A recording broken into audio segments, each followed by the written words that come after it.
Baik, selamat sore Bapak dan Ibu semuanya. Senang sekali kita pada hari ini akan memulai Pojok Pintar Manajemen. Pada sesi atau pada seri ke-21 ini, kami Pojok Pintar Manajemen mengangkat tema Strengthening Employee Engagement and Positive Employee Experience pada hari ini, tanggal 9 September 2020. Mungkin saya perlu menggambarkan sejenak tentang apa sih Pojok Pintar Manajemen. Pojok Pintar Manajemen adalah sebuah kegiatan diskusi yang diinisiasi oleh PPM Manajemen sebagai bentuk kontribusi pada individu dan perusahaan. Kegiatan dalam bentuk diskusi online ini dilakukan untuk mendorong individu dan perusahaan agar tetap berkarya di tengah keterbatasan akibat COVID-19 juga krisis yang dirasakan. Pojok Pintar Manajemen juga menjadi salah satu aktivitas dalam kampanye kami, yaitu #Pantang Berhenti Berkarya. Sebelum Pojok Pintar ini kita mulai, mungkin ada baiknya saya memperkenalkan terlebih dahulu. Perkenalkan, nama saya Gita Aditya Bahri, dan saat ini saya adalah sebagai konsultan assessment di PPM, tepatnya di PT Binaman Utama, dan pada hari ini di seri ke-21 saya akan menjadi moderator dalam Pojok Pintar Manajemen. Kemudian saya mungkin akan sedikit menyampaikan tentang sejumlah produk dari kami.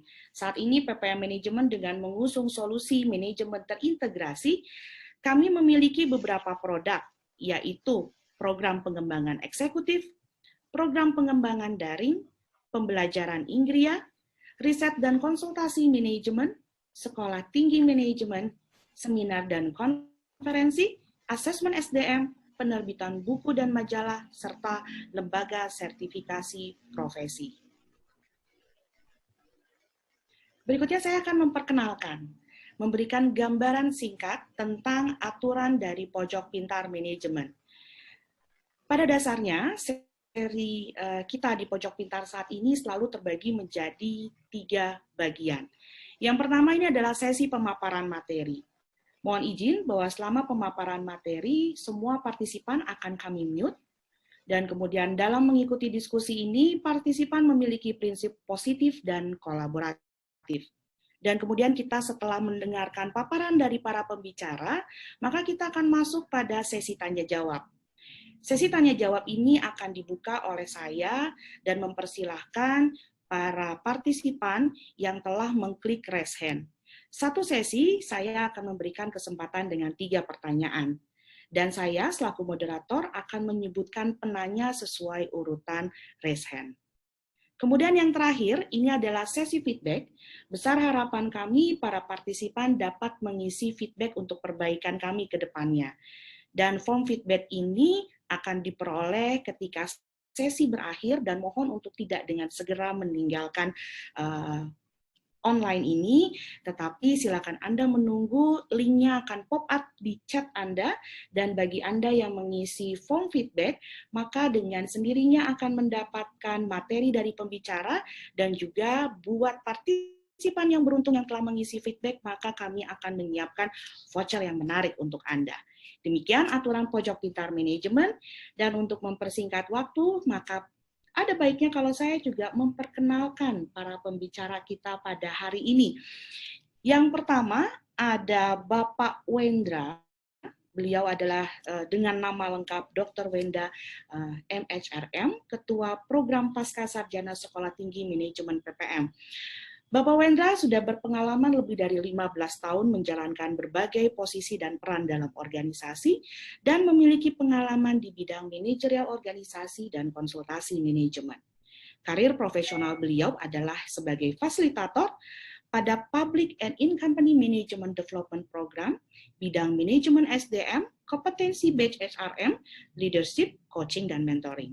Beliau juga sebagai konsultan manajemen di perusahaan publik maupun swasta, terutama untuk di bidang HR audit dan developing kompetensi model. Beliau juga sebagai executive coach pada industri tambang, telekomunikasi, asuransi, dan perbankan. Dan saat ini beliau juga sebagai dosen tetap pada program S1 dan S2 di Sekolah Tinggi Manajemen PPM. Pendidikan beliau ditempuh yang pertama ini adalah S1 Akuntansi Fakultas Ekonomi Universitas Andalas, S2 Human Resource Management di Buseko Fakulti Monash University, kemudian S3 Manajemen SDM di Fakultas Ekonomi dan Bisnis Universitas Pajajaran. Kemudian untuk profil pembicara kita yang kedua, ada Ibu Esti Wuryani. Beliau saat ini adalah sebagai Head of Human Resource Division Perum Percetakan Uang Republik Indonesia. More than 18 years of experience in the field of human resource management, experience in manpower planning, recruitment, talent development, developing performance management system, developing employee welfare program, identifying training needs and conducting training, employee grievance handling, and developing and implementing HR policy. Profesional karir beliau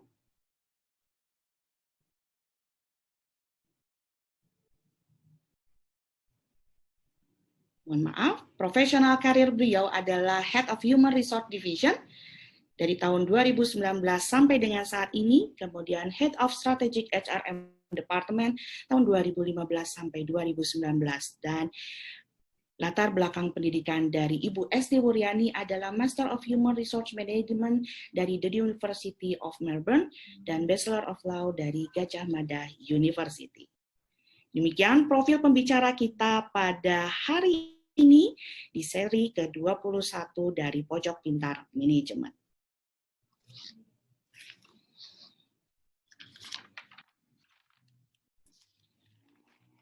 Nah, baik Bapak dan Ibu semuanya, untuk mempersingkat waktu, mari kita mulai dengan pembicara kita yang pertama, dan saya akan mempersilakan Bapak Wendra untuk masuk dulu Pak, silakan menampilkan dulu wajahnya, sehingga para peserta yang sudah hadir itu bisa mengenali Bapak. Selamat sore Mbak Gita. Ya. Terima kasih Pak, sehat Pak? Ya, sehat Alhamdulillah. Gimana Mbak Gita? Sehat Pak, Alhamdulillah. Okay. Selalu sehat Pak. Baik Bapak, untuk mempersingkat waktu, saya persilakan Bapak untuk memaparkan materinya. Mohon izin dalam bentuk pemaparan ini nanti waktunya 25 menit. Dan untuk waktunya saya persilakan Pak Wendra. Oke. Baik, terima kasih Mbak Gita.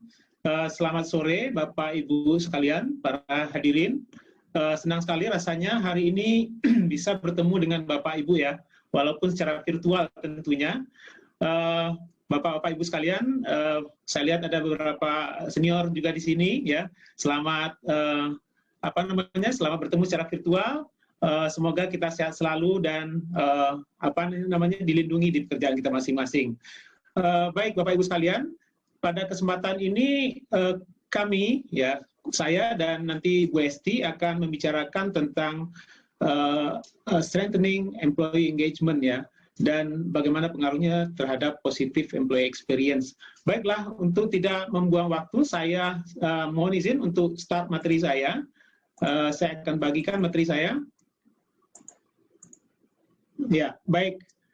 Ya, jadi topik kita hari ini adalah kita akan bicara tentang strengthening employee engagement and positive employee experience. Kurang lebih artinya adalah bagaimana caranya kita nanti untuk meningkatkan engagement karyawan dan membangun pengalaman positif karyawan di perusahaan kita masing-masing. Nah, topik ini akan saya breakdown menjadi 4 agenda yang akan disampaikan dalam 20 menit, berarti kurang lebih satu agenda nanti akan dihabiskan dalam waktu 5 menit ya. Jadi pertama kita akan bicara tentang pandemic and employee engagement. Yang kedua nanti employee engagement, why do we even bother about it? Kemudian yang ketiga nanti kita akan mendiskusikan riset yang kami lakukan terkait engagement karyawan di masa pandemi. Dan yang keempat adalah kita akan bicara tentang managerial implication. Tentu saja managerial implication adalah buah yang kita harapkan bersama-sama bisa menjadi pembelajaran bagi kita bersama-sama di ruangan ini, Bapak Ibu sekalian. Baik.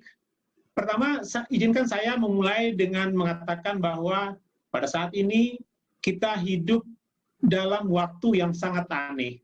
Ya, kita hidup dalam periode yang sangat aneh. Kenapa saya katakan demikian?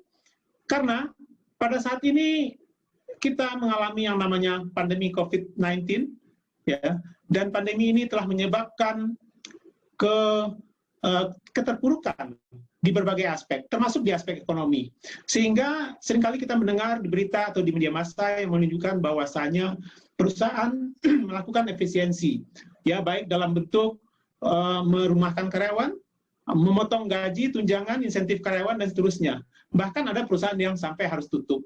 Nah, tentu saja kondisi seperti ini bisa menimbulkan kegelisahan di kalangan karyawan. Apa yang akan terjadi dengan mereka? Ya, seperti apa masa depan mereka jika sesuatu terjadi terhadap perusahaan mereka? Ya, nah kondisi-kondisi seperti itu ya diduga akan menimbulkan yang namanya job insecurity, ketidaknyamanan dalam bekerja, ketakutan, dan bahkan juga mungkin menimbulkan perilaku disengage atau karyawan mulai merasa tidak terikat dengan perusahaannya, ya, takut, ya, dan mulai mencari alternatif pekerjaan baru. Namun demikian, ini ada hasil penelitian yang sangat menarik dari Gallup yang dilakukan dari mulai bulan April, tanggal 27 April tepatnya sampai tanggal 17 Mei di awal tahun ini, ya, ketika pandemi juga sudah merebak. Penelitiannya dilakukan di Amerika. Penelitian ini menunjukkan bahwasanya pada masa pandemi ini justru engagement karyawan meningkat. Nah, ini yang disebut dengan keanehan yang saya katakan tadi. Kenapa justru ketika pandemi terjadi, perusahaan belum tentu stabil, masa depan perusahaan dan masa depan karyawan juga bisa jadi terancam. Tapi kita melihat bahwasanya level of engagement karyawan, kebetulan ini di Amerika, itu meningkat. Ya, ini sangat menarik. Yang kedua adalah ini juga penelitian yang menarik yang dilakukan oleh Quantum Workplace. Mereka melakukan perbandingan level of engagement karyawan di tahun 2019 dan level of engagement karyawan di tahun 2020, mulai dari Januari sampai April. Yang mereka temukan adalah ternyata polanya hampir sama. Ya, jadi di awal tahun Januari itu kurang lebih engagement antar karyawan tahun 2019 dan 2020 itu relatif sama. Sampai pada minggu kedua atau minggu ketiga Februari itu terjadi penurunan. Yang kuning ini kebetulan adalah engagement karyawan di tahun 2020, ya. Bisa dilihat di di grafik ini. Pada bulan Februari terjadi penurunan engagement karyawan 2020, ya. Namun kemudian selain ini meningkat bahkan mencapai level tertinggi di bulan April. Kemudian sedikit menurun lagi dan hampir sama posisinya rata seperti engagement karyawan tahun 2019. Ini sangat unik. Kenapa dikatakan unik? Karena kondisi sekarang menunjukkan ketidakberpihakan kepada ekonomi, tapi ternyata kemudian level engagement karyawan tinggi, ya, tinggi, ya. Justru seharusnya kan kita berpikir, kalau berpikir logisnya ya pasti karyawan rendah, ya, karena takut dengan kondisi yang ada sekarang. Nah, pertanyaan ini tentu saja perlu kita cari jawabannya. Kenapa? Apa yang menyebabkan hal ini terjadi? Ya. Nah, sekarang pertanyaan yang lain yang mungkin bisa muncul juga di benak kita adalah, ini kalau kita bicara tentang engagement, kenapa sih kita perlu memikirkan sedemikian dalam tentang engagement ini, dan apa dampaknya bagi organisasi? Kenapa kita mesti repot-repot memikirkan engagement? Ya, kita mesti memikirkan engagement karena saya mengambil juga bahan dari Gallup, bahwasanya engagement itu berpengaruh terhadap customer rating, berpengaruh terhadap produktivitas organisasi, dan berpengaruh terhadap profitabilitas organisasi. Dan sebaliknya, karyawan yang engage itu tidak, ya, tingkat absensi atau absenteeism itu akan rendah jika karyawan dalam organisasi kita itu engage, turnover juga akan rendah, kemudian safety incident juga bisa jadi rendah kalau karyawan dalam organisasi itu meningkat. Ya, jadi kita melihat benefit dengan melakukan engagement karyawan seperti itu, ya. Dan kalau dikaitkan dengan konsep terkini di dalam human capital management, yaitu tentang employee experience, saya yakin Bapak Ibu sekalian sudah pernah mendengar istilah ini, ya, bahwasanya engagement ini kalau dalam model Gallup, saya pakai model Gallup, engagement itu adalah bagian dari employee experience. Artinya adalah jika kita ingin membangun positif employee experience di dalam organisasi kita, maka kita harus melakukan engagement terhadap karyawan. Employee experience adalah result dari employee engagement. Ya, nah gitu model Gallup. Jadi apa itu employee engagement? Ya, employee engagement adalah kondisi pikiran yang positif terkait pekerjaan yang ditandai dengan kekuatan, dedikasi, dan penyerapan. Kekuatan artinya adalah karyawan tersebut memiliki energi dan ketahanan mental yang tinggi saat bekerja. Dedikasi artinya karyawan memiliki kesadaran yang baik akan tugas yang harus dilakukannya. Dan penyerapan artinya adalah karyawan memiliki konsentrasi yang tinggi dalam melakukan pekerjaannya. Nah, bagaimana dengan employee experience? Tadi kita menyinggung tentang employee experience ya. Sebelum saya kembali lagi ke kondisi terkini terkait COVID, kita bahas sedikit tentang employee experience. Jadi employee experience itu adalah persepsi holistik karyawan tentang hubungan dengan organisasi tempat kerjanya berasal dari semua pertemuan di titik kontak sepanjang perjalanan karyawan. Jadi employee experience kalau dalam bahasa sederhana kita adalah pandangan karyawan ya terkait organisasinya, mulai dari saat mereka di-hire ke dalam organisasi sampai mereka kemudian retire atau pensiun dari organisasi. Ya, dan yang ingin kita ciptakan adalah employee experience yang positif. Karena hasil penelitian dari Jacob Morgan, ya, penelitian yang dilakukan dari tahun 2012 sampai 2017 bisa dilihat pada grafik di sebelah kanan ini, menunjukkan bahwasanya perusahaan-perusahaan yang menginvestasikan waktu, biaya, dan tenaganya untuk membangun employee experience menunjukkan kinerja keuangan yang jauh lebih baik. Dan di grafik di sebelah kiri, terlihat bahwasanya perusahaan yang berinvestasi terhadap employee experience ini akan memperoleh beberapa benefit. Di antaranya adalah profit per employee yang besar, revenue per employee yang juga tinggi, average profit yang tinggi, dan seterusnya. Ya. Nah, oleh karena itu kita lihat bahwasanya kita mesti memikirkan atau melihat employee engagement ini sebagai sesuatu yang penting di dalam organisasi kita. Ya, karena benefit-benefit yang bisa diperoleh oleh organisasi dengan mengengage karyawan itu. Tidak hanya karyawan bisa fokus di pekerjaan atau termotivasi dalam melakukan pekerjaan, tapi ternyata juga memberikan benefit dalam membangun profitabilitas dan keunggulan organisasi. Nah, sepanjang penelitian yang kurang lebih 30 tahun terkait employee engagement, sudah banyak pendekatan yang coba dipahami oleh para peneliti tentang apa saja itu driver atau hal-hal yang mendorong bisa munculnya employee engagement dalam organisasi. Pendekatannya bermacam-macam, Bapak Ibu sekalian. Ada yang menggunakan pendekatan psychology of work, ya, mencoba melihat pada aspek individual, apa yang diinginkan individu dalam bekerja. Ada juga yang mencoba melihatnya dari aspek sociology of work, ya, mencoba melihat dari aspek hubungan antar individu dalam bekerja dan apa yang mereka inginkan, ya.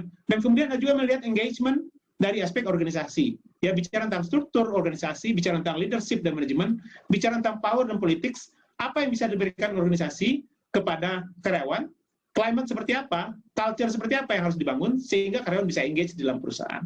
Nah, ini adalah model yang sudah kurang lebih yang pendekatan yang sudah banyak dipakai dalam penelitian selama 30 tahun terakhir. Dan salah satu model yang sering dipakai, nah ini modelnya terkenal Bapak Ibu sekalian, ya, dikembangkan oleh Savelli, ya, dan Baker. Model ini disebut dengan istilah job demand resource model. Jadi model ini menggambarkan bahwasanya engagement, ya, employee engagement itu dipengaruhi oleh dua hal. Satu job demands, yang kedua adalah job resources, ya. Jadi kalau kita mau membangun engagement karyawan, kita harus memperhatikan aspek job demand dan job resources ini. Dan salah satu item dari job resources adalah yang disebut dengan social support, ya, bicara juga tentang leadership, safety and climate, ya, bicara tentang interaksi antar individu, bicara tentang dukungan atasan dalam bekerja dan seterusnya.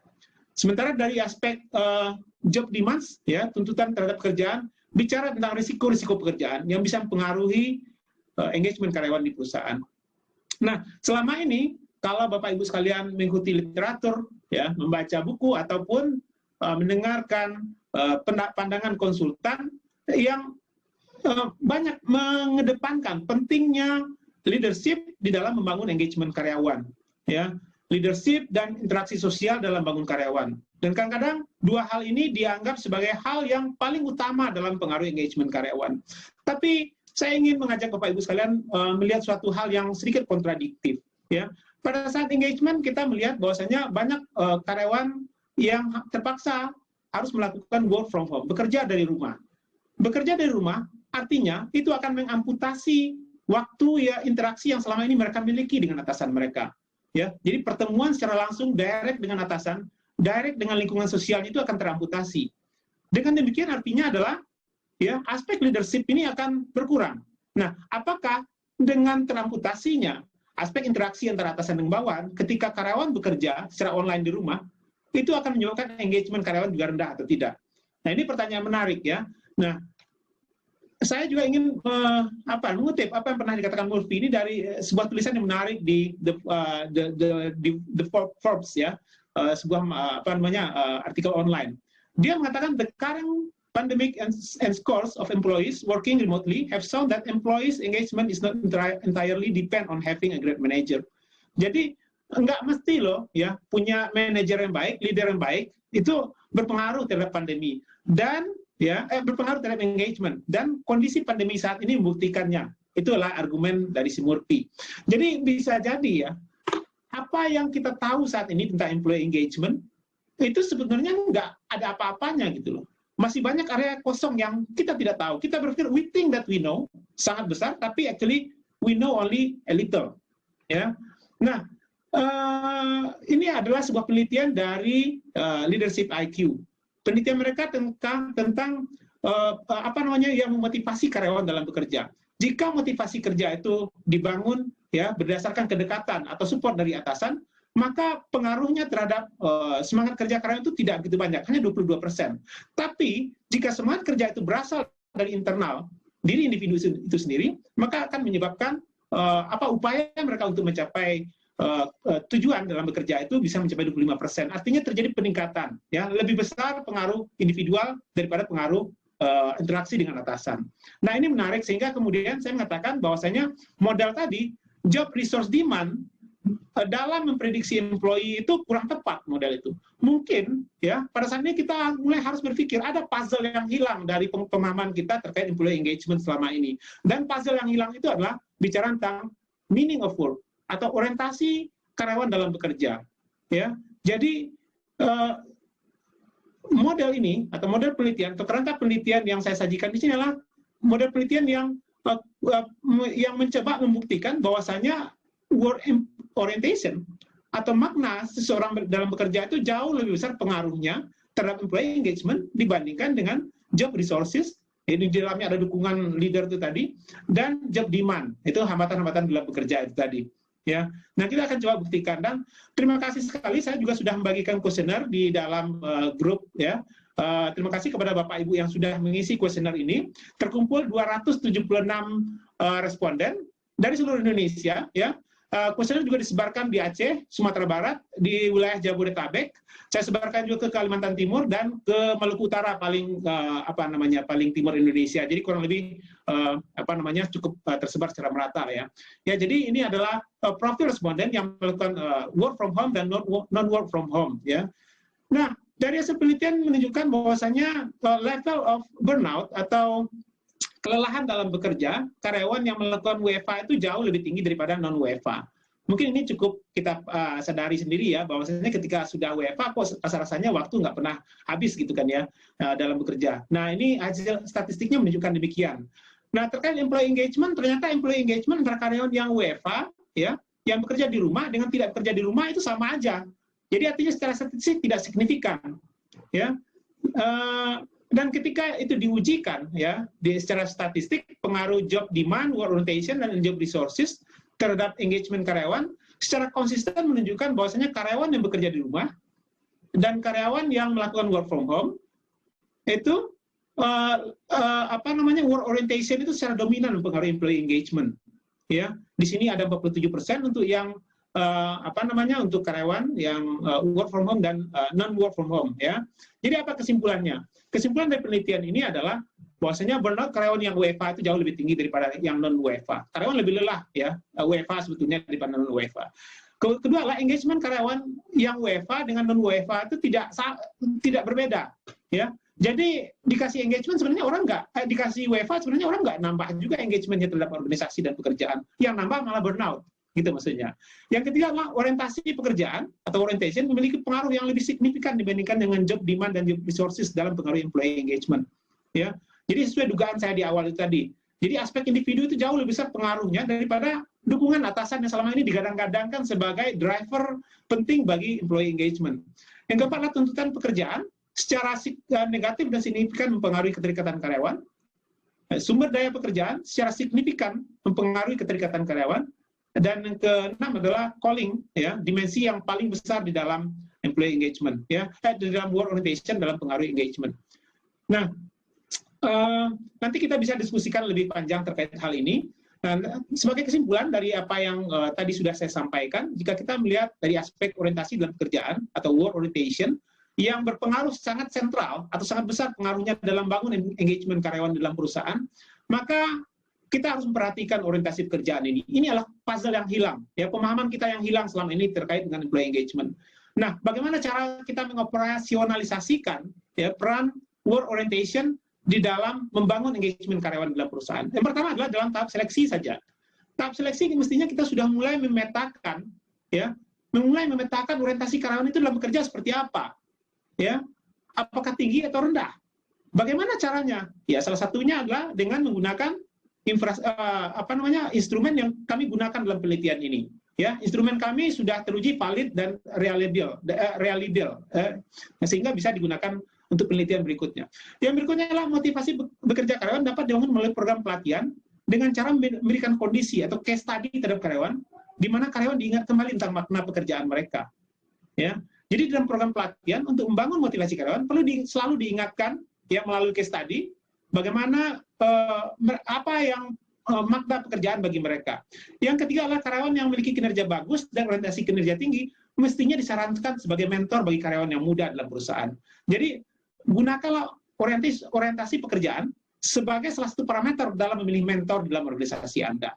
Yang berikutnya adalah yang keempat, mentor perlu membantu karyawan yang lebih junior untuk mengidentifikasi orientasi pekerjaan mereka. Ya. Berikutnya adalah di dalam sistem manajemen kinerja, terutama saat memberikan coaching kinerja terhadap bawahan, atasan perlu mengingatkan kembali karyawan terkait orientasi pekerjaan mereka. Ya, dengan mengajukan pertanyaan, misalnya, apa sih sebenarnya yang kamu cari bekerja di perusahaan ini? Nah, dengan kamu bekerja seperti itu, bagaimana kamu mengaitkannya dengan orientasi atau makna bekerja bagi kamu yang kamu nyatakan dulu? Ya, dengan mengajak karyawan, dengan mengcoaching karyawan, ya, sehingga kemudian mereka tergugah kembali. Oh ya, bagi saya bekerja itu adalah tujuannya adalah untuk untuk mencari karir. Ya, kalau saya bekerja asal-asalan maka karir saya bisa tenggelam. Kurang lebih seperti itu. Berikutnya kita bicara tentang jenjang, jalur, dan pedoman karir perlu dibuat secara transparan. Karena jenjang, jalur, dan pedoman karir ini adalah bagian dari job support, ya. Karena job support tadi positif mempengaruhi engagement karyawan. Kemudian sistem imbal jasa yang adil dan kompetitif perlu didesain sedemikian rupa. Halo, ya? Maaf, Pak Wendra, waktunya 5 menit lagi. Oke, 5 menit lagi. Ya, baik. Ya, sedikit lagi ya, Pak Gita. Ya, saya lanjutkan ya. Kemudian acara-acara yang melibatkan karyawan secara sosial, misalnya seperti employee gathering, atau kalau sekarang ini kan nggak bisa employee gathering ya, karena kita work from home, ada pandemi, maka mungkin dirancang kegiatan-kegiatan yang sifatnya virtual. Mungkin lomba TikTok secara online misalnya. Nah, ini kan bisa pendekatan yang tetap membangun kedekatan di antara karyawan. Karena 1 dari 5 orientasi karyawan dalam bekerja itu adalah keterlibatan dalam aktivitas sosial. 4 lagi adalah mencari kebutuhan ekonomi, yang kemudian juga calling, ya, bekerja karena panggilan atau panggilan jiwa. Berikutnya adalah bisnis, ya, mencari kesibukan ataupun mengejar karir. Kemudian terkait dengan job demand, ya, perlu ada kejelasan tanggung jawab dan ukuran keberhasilan kepada karyawan. Ya, jadi kalau bikin job desk serta indikator yang jelas itu akan mempengaruhi engagement karyawan juga ternyata. Kemudian hindari pembagian tugas yang tidak sejalan dari 2 pihak yang berbeda dan tetapkan ekspektasi hasil yang sama dengan apa yang disampaikan di awal. Berikutnya adalah 3 lagi, dukungan dalam bekerja atau job resources itu bisa dibangun melalui pemberian kewenangan kepada karyawan dalam mengendalikan pekerjaan mereka. Atasan juga perlu memberikan umpan balik secara terus-menerus, informal dan terjadwal. Ya. Kemudian atasan juga perlu mengidentifikasi dan mendengarkan kesulitan yang dialami karyawan dalam pekerjaan dan memberikan dukungan. Jadi saya tidak menafikan bahwa peran atasan, ya, di dalam membangun engagement karyawan. Tapi yang ingin saya katakan di sini adalah ada satu puzzle yang hilang yang selama ini terlewat daripada kita. Yaitu apa? Yaitu makna yang dicari oleh seorang individu dalam bekerja. Dan makna ini harus selalu dipertahankan dan diingatkan kepada karyawan sehingga bisa tetap mempertahankan motivasi dalam mereka dalam kerja, dan itu juga kemudian akan mempengaruhi engagement mereka terhadap organisasi.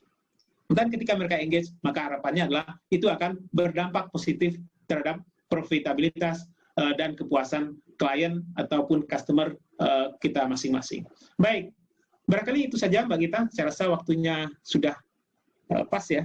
Nanti kalau ada yang masih dirasa kurang bisa kita diskusikan lebih lanjut di sesi tanya-jawab. Silakan Mbak Gita. Baik, terima kasih Pak Wendra atas paparannya, luar biasa, setidaknya bisa memberikan kami pemahaman baru. Nah, tapi para bapak-bapak dan ibu-ibu partisipan dalam kegiatan seri 21 ini, mohon untuk tidak mengurangi frekuensi atensinya terhadap kegiatan ini, dengan kita persilakan untuk pembicara kita yang kedua, Ibu Esti. Monggo Bu Esti bisa menampilkan wajahnya sehingga para partisipan di sini pun bisa melihat Anda. Oke, sore Mbak Gita. Sore Bu Esti.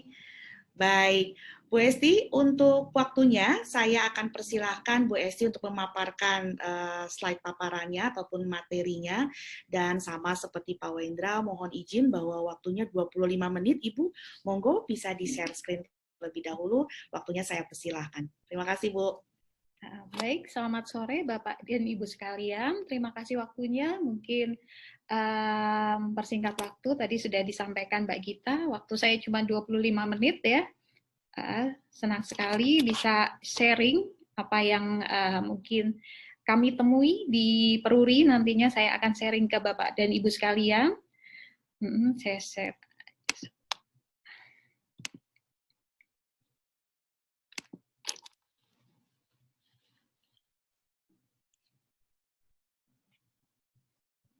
Baik, sore ini saya membagi materi presentasi ini menjadi 4. Yang pertama overview, employee engagement finding. Nanti kita akan melihat apa-apa sih yang kita temui berkaitan dengan employee engagement ini di luar sana. Yang kedua, kita masuk ke Peruri sendiri. Nanti saya akan sampaikan profil Peruri seperti apa dan employee engagement-nya. Ini nanti based on survei yang kami lakukan, biasanya kami akan melakukan per tahun. Untuk yang ketiga, nanti saya akan sampaikan berkaitan dengan HR challenge-nya dan opportunity-nya untuk Peruri, dan yang keempat, strengthening employee engagement yang kami lakukan. Baik, Bapak dan Ibu sekalian, ini General Employee Engagement Finding. Saya ambil dari source-nya Kincentric 2019, bahwa di sini kita lihat bahwa global employee engagement itu meningkat ya. Ini dan dari 2011 sampai 2019. Di sini kita lihat mulai 2015 sampai 2019 itu kisarannya bisa kita katakan sekitar 65%. Pada penelitian ini, fokus areanya di situ disebutkan bahwa employee engagement driver itu berfokus pada 3 area, organizational agility, engagement leadership, dan talent focus.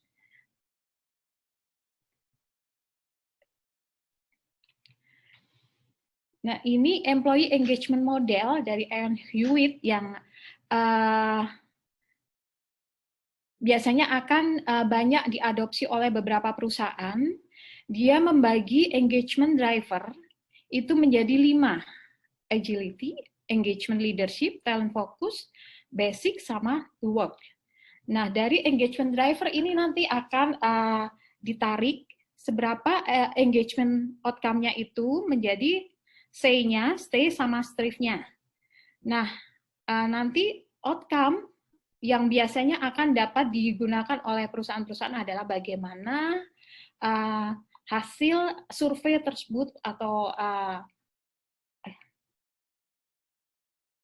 yang dapat digunakan untuk pengembangan talentnya, untuk operasionalnya, customernya, atau finansialnya. Model ini juga nanti yang diterapkan juga di Peruri dengan mungkin sedikit adjustment. Kemudian ada juga finding berkaitan dengan engagement fokus untuk milenial. Jadi seperti Bapak Ibu sekalian ketahui, mayoritas populasi pekerja sekarang adalah milenial. Begitu juga dengan perum peruri. 59% karyawan peruri adalah bisa kita kategorikan milenial. Dan ini jika kita kaitkan dengan global finding berkaitan dengan engagement milenial, di mana kalau kita perhatikan di tahun 2019 sampai 2020 itu dalam 2 tahun terakhir, ini intensi untuk leave atau turnover ini cukup tinggi, yaitu mencapai 49%, dan di 2020 itu 31%. Nah, ini bagaimana penanganan untuk meningkatkan agar si para milenial ini tetap engage, itu juga menjadi tantangan tersendiri. Itu juga yang salah satunya yang menjadi tantangan di perum peruri. Nah, ini demografi untuk profil karyawan perum peruri. Data saya ambil per akhir Juli 2020. Jadi based on data yang ada, saya bagi menjadi berdasarkan usia, ini ada 4 kelompok. Usia sampai dengan 30 itu 24%, selanjutnya 31 sampai 40 itu ada 37% dari populasi di peruri. Usia 41 sampai 50 20%, dan usia 51 sampai 56 ini ada 18%. Jadi bisa dibayangkan bahwa dalam 5 tahun ke depan kami akan kehilangan 18% karyawan kami, which is itu yang mungkin masuk kategori karyawan yang senior dengan mungkin kompetensi yang agak sulit mungkin untuk ini ya digantikan. Nah, ini akan terjadi pergeseran demografi terhadap pemenuhan posisi kosong akibat pensiun. Sedangkan apabila saya kelompokkan menjadi berdasarkan generasi, ini dapat kita lihat bahwa generasi yang terbesar sekarang adalah memang generasi Y. Nah, ini posisi yang kosong tadi, akibat mungkin 5 tahun ke depan itu akan terdapat 18% karyawan yang akan pensiun, itu masih source-nya akan diambil dari generasi X, Y, and Z. Nah, jadi jika dibandingkan di kami untuk industri, kita ketahui bahwa untuk Gen Y sama Z itu lebih familiar dengan teknologi. Dan generasi ini merupakan generasi yang melibatkan teknologi dalam setiap aspek kehidupannya. Dan ya mau nggak mau sih memang kondisinya seperti itu. Sehingga perlu penyesuaian budaya pekerjaan yang perlu mengakomodir kebutuhan Gen Y sama Z, tapi juga tidak juga meninggalkan kebutuhan para Gen X. Nah, ini kita bisa lihat juga budaya kerja itu berdasarkan generasi itu memang sangat berbeda. Jadi dari ini sih memang ada dari sampai baby boom gitu ya, tapi mungkin kita bisa kategorikan sampai X, Y, sama Z. Tapi pada intinya itu juga yang dihadapi oleh peruri. Jadi tidak hanya yang dihadapi oleh peruri itu populasi yang homogen, tetapi kita harus melihat kebutuhan dari generasi yang berbeda. Bagaimana caranya peruri bisa tetap menjaga karyawannya dari generasi yang berbeda tersebut tetap engage ke peruri. Nah, itu yang penting bagi kami. Kemudian ini ada employee engagement outcome sama score. Jadi setiap tahun kami itu akan melakukan survei keterikatan karyawan. Hasil survei itu apa sih sebenarnya? Nah, dari hasil survei itu kita bisa mengetahui seberapa engage-nya karyawan itu kepada perusahaan. Engage itu digambarkan menjadi 3. Yang pertama, say, stay, sama strive.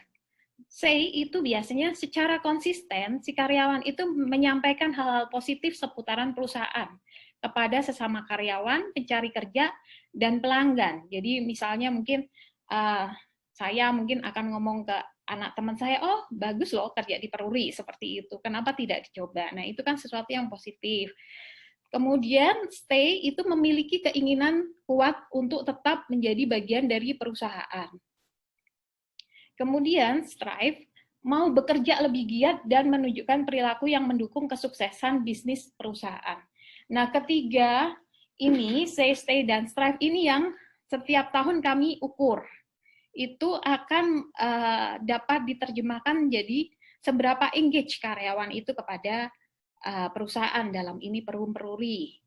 Mempunyai karyawan yang mempunyai nilai say yang tinggi itu menyenangkan. Stay itu patut bagus juga, berarti karyawan itu loyal kepada kita. Tetapi yang diinginkan oleh perusahaan adalah pasti strive-nya juga tinggi. Karena jangan sampai stay-nya tinggi tapi strive-nya rendah. Nah, itu akan berbahaya juga untuk perusahaan karena itu akan membebani perusahaan karena kita kan pengennya semua karyawan itu engage dalam bentuk baik say, stay, dan strive itu tinggi. Nah, di tahun 2018,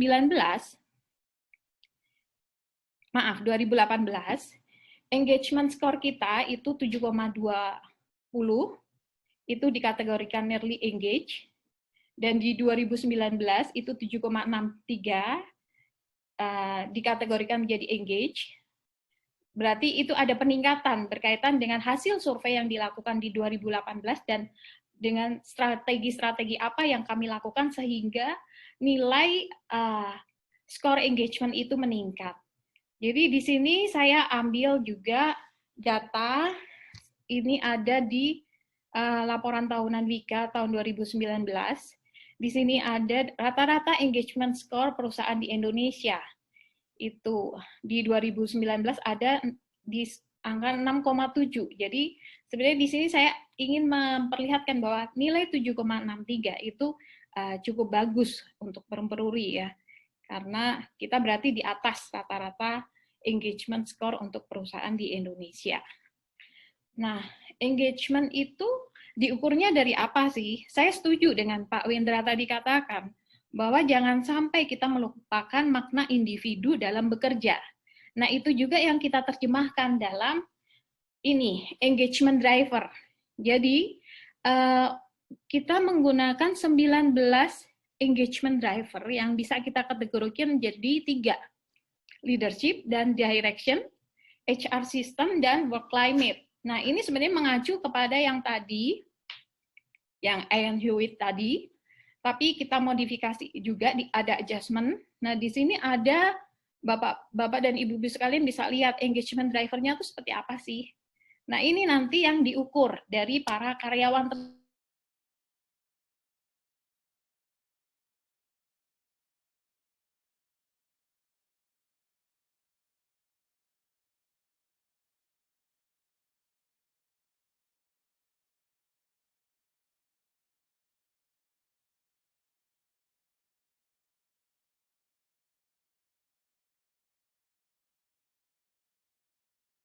kerja.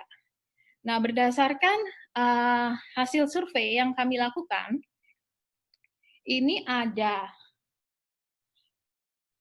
high rank drivers, ini saya ambil 4 tertinggi, itu adalah reputasi, diversity, colleague, dan job security. Sedangkan low rank driver adalah learning and development, career and opportunity, senior leadership, sama talent staffing. Nah, bagi perusahaan, mungkin ini top rank driver itu bagus, tetapi bagaimana kita mempertahankan itu tetap bagus, itu challenge-nya. Sedangkan untuk low rank driver, nah itu bagaimana kami di industri memikirkan caranya agar persepsi karyawan berkaitan dengan 4 drivers ini yang dianggap rendah ini bisa meningkat. Nah, ini yang kami lakukan. Jadi, kami bisa mengkaitkan bagaimana meningkatkan engagement itu melalui motivational strategies.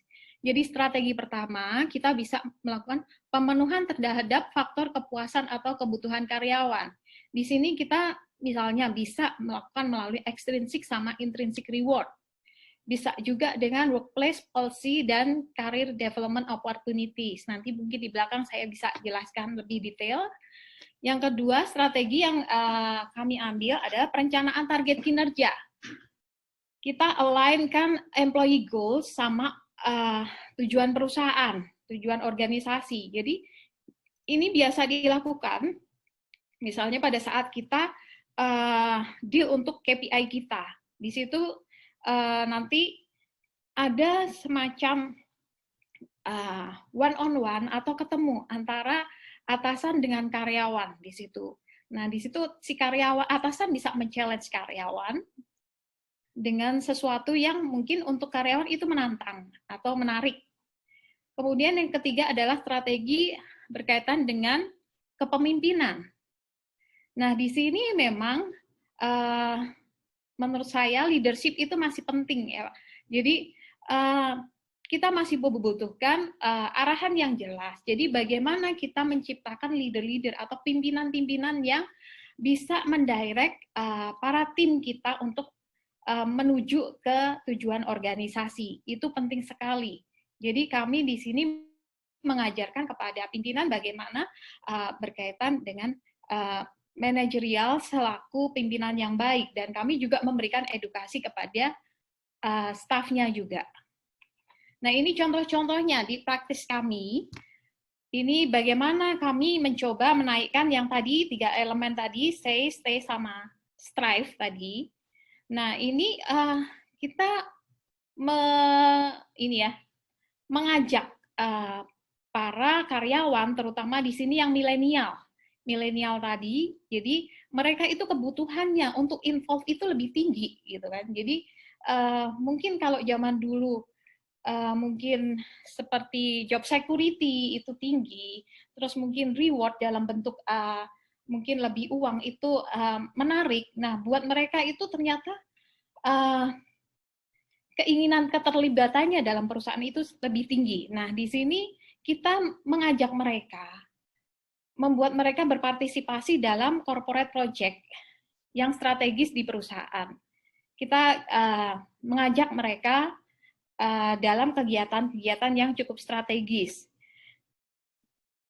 Kedua, kita bisa juga melakukan training dan development untuk talent-talent kita. Jadi di Peruri sendiri kami sudah membuat atau meng-create pengembangan yang terstruktur, berjenjang dengan cukup rapi menurut saya. Nah, itu pelatihan tersebut mempersiapkan karyawan di Peruri agar siap ke jenjang yang berikutnya. Kemudian di sini juga ada kita menerapkan ini ya, e-reward, ini ada pay for performance concept buat reward. Kemudian ada juga keterlibatan dari Pulse di Peruri, ada Peruri Millennials dan Generasi Inspirasi. Nah, di sini juga sebenarnya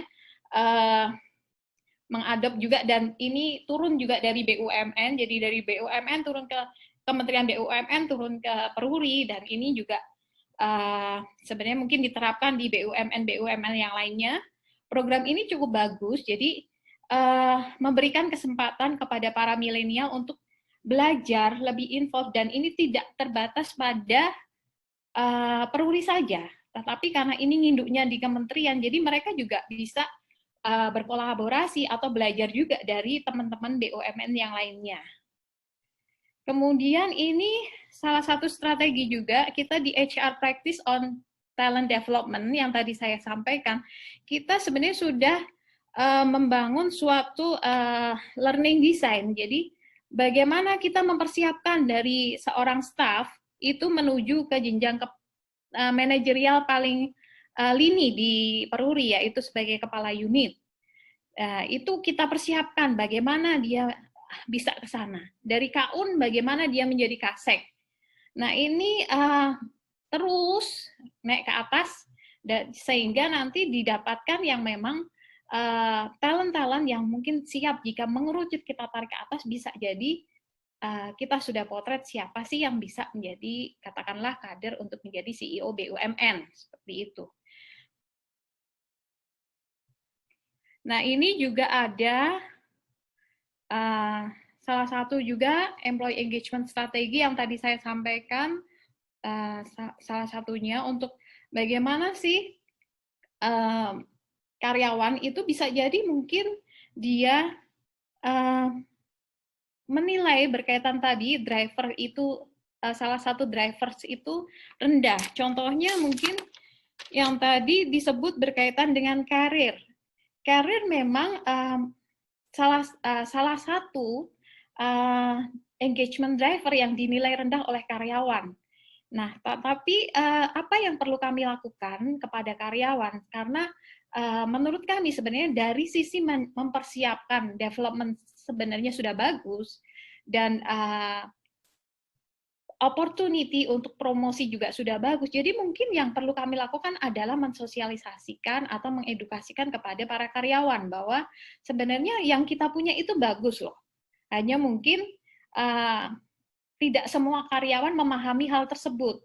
Hal-hal seperti itu kebijakan policy HR yang berlaku di perusahaan itu kami sosialisasikan dengan baik kepada karyawan, dan bagaimana menyampaikan juga di sini ada komunikasi dari para senior leader di kami, dan juga diskusi juga untuk pengembangan. Nah, itu ternyata bisa juga meningkat. Jadi kalau kita lihat dari hasil survei 2018 ke 2019 itu meningkat. Jadi untuk karir, meskipun mungkin masih di bottom, tetapi secara skor itu meningkat. Nah, di situ kita yang cukup happy. Jadi apa yang kita lakukan itu sebenarnya sudah ke arah yang benar. Jadi investasi yang kita lakukan berkaitan dengan hasil survei untuk bagaimana ke depannya engagement para karyawan itu meningkat, itu bisa selaras, bisa searah. Kita tidak buang-buang investasi dengan percuma. Nah, di sini juga kami juga sampaikan ada panduan bijak bermedia sosial.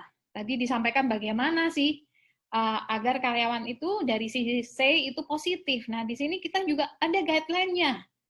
Kami mencoba menyampaikan kepada karyawan apa-apa sih yang bagus untuk disampaikan dalam suatu forum dan bagaimana caranya menyampaikan. Nah, itu kami atur juga di situ. Jadi suatu forum atau diskusi itu pasti terarah. Kemudian yang ini ada discussion for development. Di sini kami melibatkan sebenarnya tidak hanya milenial tapi juga yang lainnya. Kira-kira begitu yang kami lakukan, Mbak Gita. Wah, baru saya mau muncul, Ibu ternyata sudah menyudahi. Masih ada waktu 5 menit, Bu. Mau dipergunakan waktunya? Mungkin nanti lebih enak untuk diskusi aja, Mbak, karena sudah ada Mbak Gita. Oke, baik. Terima kasih, Bu Esti.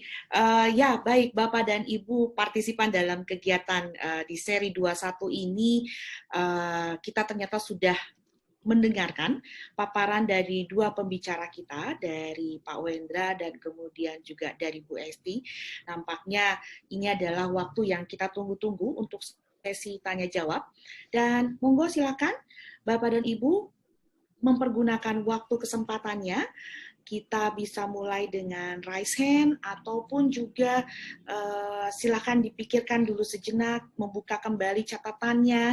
Tadi selama proses mendengarkan di 1 jam bersama dengan Pak Wendra dan juga Bu Esti. Nah, silakan dibuka kembali catatannya, Bapak dan Ibu. Silakan selain menggunakan media raise hand, bisa juga dengan menggunakan untuk di chat. Untuk di awal ini, saya akan membuka kesempatan bertanya dengan sesi pertama sebanyak 3 pertanyaan. Apakah ada yang sudah menyampaikan? Baik, ada Bapak atau Ibu, mohon maaf, Asmaluddin.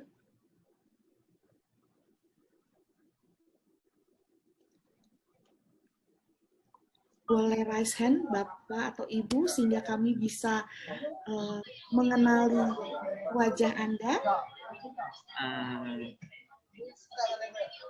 Iya. Oh, Bapak, baik. Iya, Bapak. Iya. Baik. Terima. Pertama ini, monggo silakan Pak memperkenalkan. Baik, terima kasih Bu Gita. Ya. Halo. Halo. Ya, suaranya terdengar dengan baik kok, Pak. Apakah suara saya kedengaran? Terdengar, Pak. Oke. Perkenalkan, saya Asmaluddin, saya dari Denpasar kebetulan.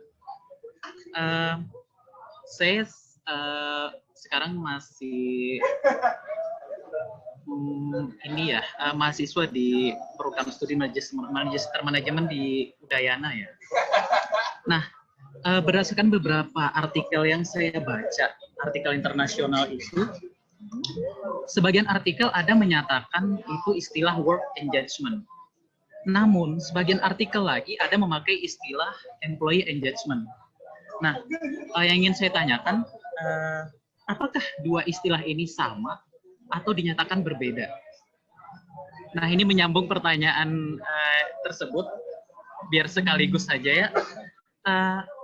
Apakah kebermaknaan pekerjaan atau meaningful work itu bisa memediasi pengaruh quality work of life terhadap employee engagement karyawan? Terima kasih. Baik, terima kasih dengan Bapak Asmaluddin, gitu kan ya. Baik, kita persilahkan terlebih dahulu untuk kepada narasumber kita dengan Pak Wendra dan juga Bu Esti, ya. Monggo silahkan. Mau siapa yang duluan, tapi kami mempersilakan untuk dua narasumber untuk menyampaikan pandangannya. Mungkin perlu saya review sebentar. Pertanyaannya adalah, Bapak Asmaluddin ini menanyakan sebenarnya ada bedanya nggak sih? Atau sama nggak kah antara work engagement dan employee engagement berdasarkan dari artikel yang sudah dibaca? Dan kemudian apakah meaning work ini memang berpengaruh atau memiliki keselarasan dengan quality of work dari seorang employee? Baik, silakan Pak. Baik, saya coba ya. Ini pertanyaan dari Pak Asmaluddin. Bagaimana Denpasar, Pak Asmaluddin? Baik ya, ke sana ya. Oke, baik. Ini pertanyaan terkait employee engagement dengan work engagement itu berbeda apa enggak ya? Gitu kan Pak ya intinya. Nah, sebenarnya dalam konsep kalau kami kan di sini memakai pendekatan positif psikologi dengan pendekatan job demand resource model tadi dalam mencoba mengidentifikasi driver bagi engagement karyawan.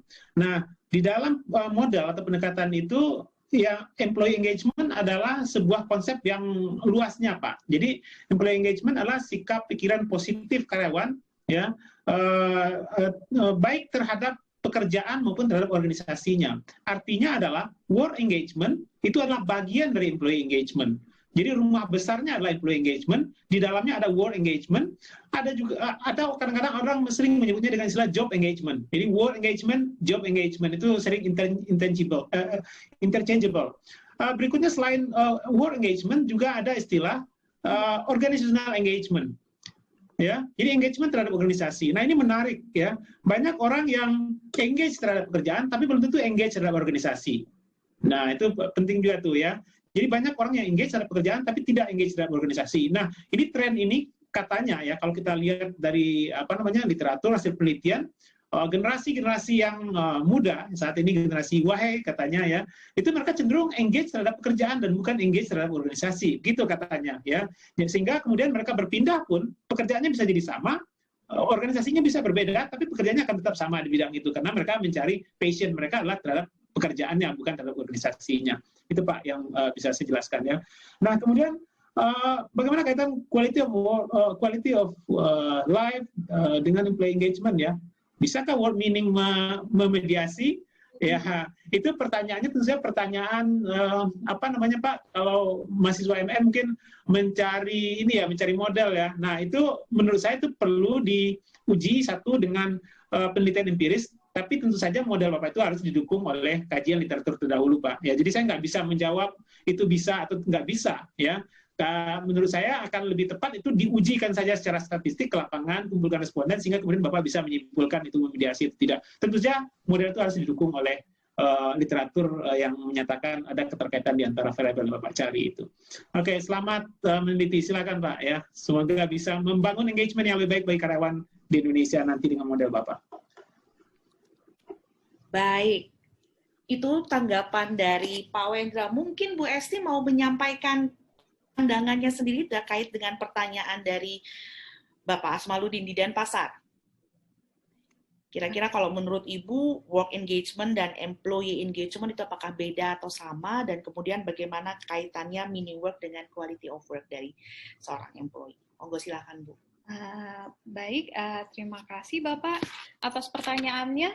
Jadi yang tadi disampaikan Pak Wendra, apabila Pak Wendra menyampaikan bahwa apa tadi? Work engagement dan juga employee engagement. Bagian dari employee engagement. Nah, kalau di kami, di industri, itu kami terjemahkan menjadi drivers-nya. Jadi sesuai yang tadi saya sampaikan di slide, itu kan saya sampaikan bahwa untuk di kami mempunyai 19 engagement drivers yang akan diukur kepada karyawan. Nah, engagement driver ini dibagi menjadi 3 kategori besar. Menjadi leadership and direction, HR system, sama work climate. Seperti yang tadi.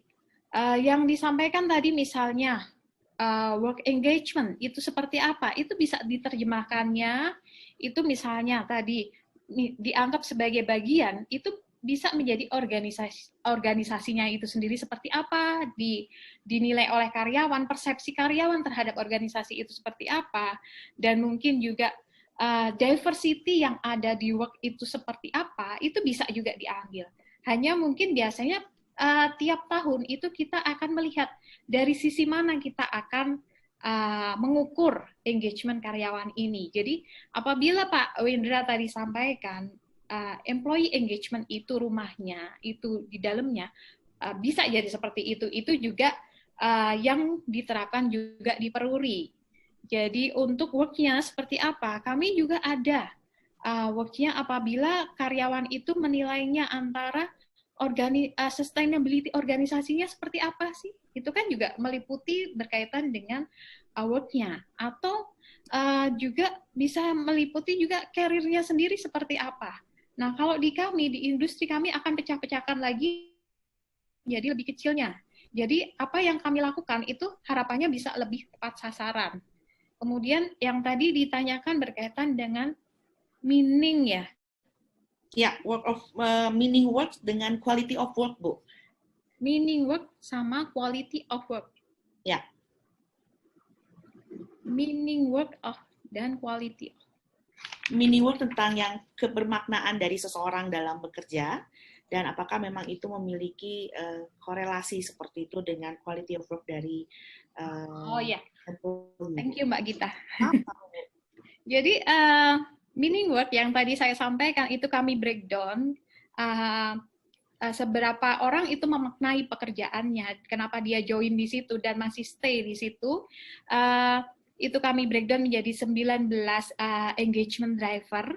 Itu memang sangat berpengaruh pada kualitas dia dalam memberikan balikan kontribusi kepada perusahaan. Di mana dia misalnya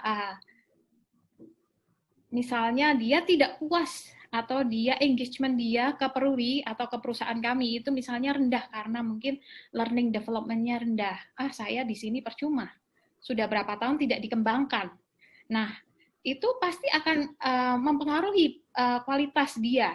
Karena ya udahlah gini-gini saya juga dibayar. Nah, itu yang kami antisipasi jangan sampai ke sana karena makin orang stay-nya tinggi tapi strive-nya rendah karena mungkin engagement driver-nya dia tidak bagus. Nah, itu bagaimana perusahaan harus mengambil langkah untuk memperbaiki engagement itu. Itu sih menurut saya, Pak Asmaluddin. Baik, terima kasih Pak Wendra dan juga Bu Esti atas tanggapannya dari Pak Asmaluddin. Mungkin saya berharap Bapak Asmaluddin di Denpasar cukup puas dengan apa yang disampaikan oleh narasumber kami. Baik, terima kasih Bapak Wendra dan Bu Esti.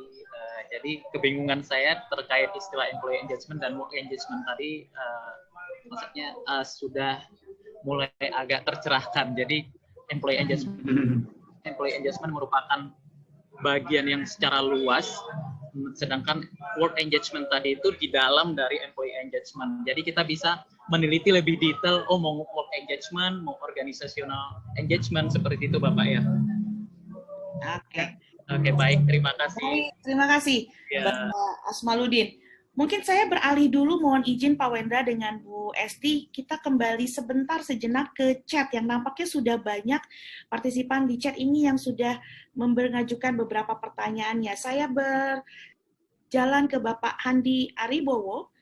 Pak Handi ini dari IBMT di Surabaya menyampaikan izin bertanya. Yang pertama, seberapa besar tingkat loyalitas karyawan di saat adanya pengurangan gaji dan lain-lain selama pandemik? Kemudian yang kedua, kiranya apa program training yang pas di masa pandemik untuk membangun engagement di masa pandemik? Ini nampaknya Pak Handi ini mencoba menyoroti lebih jauh tentang kondisi pandemik.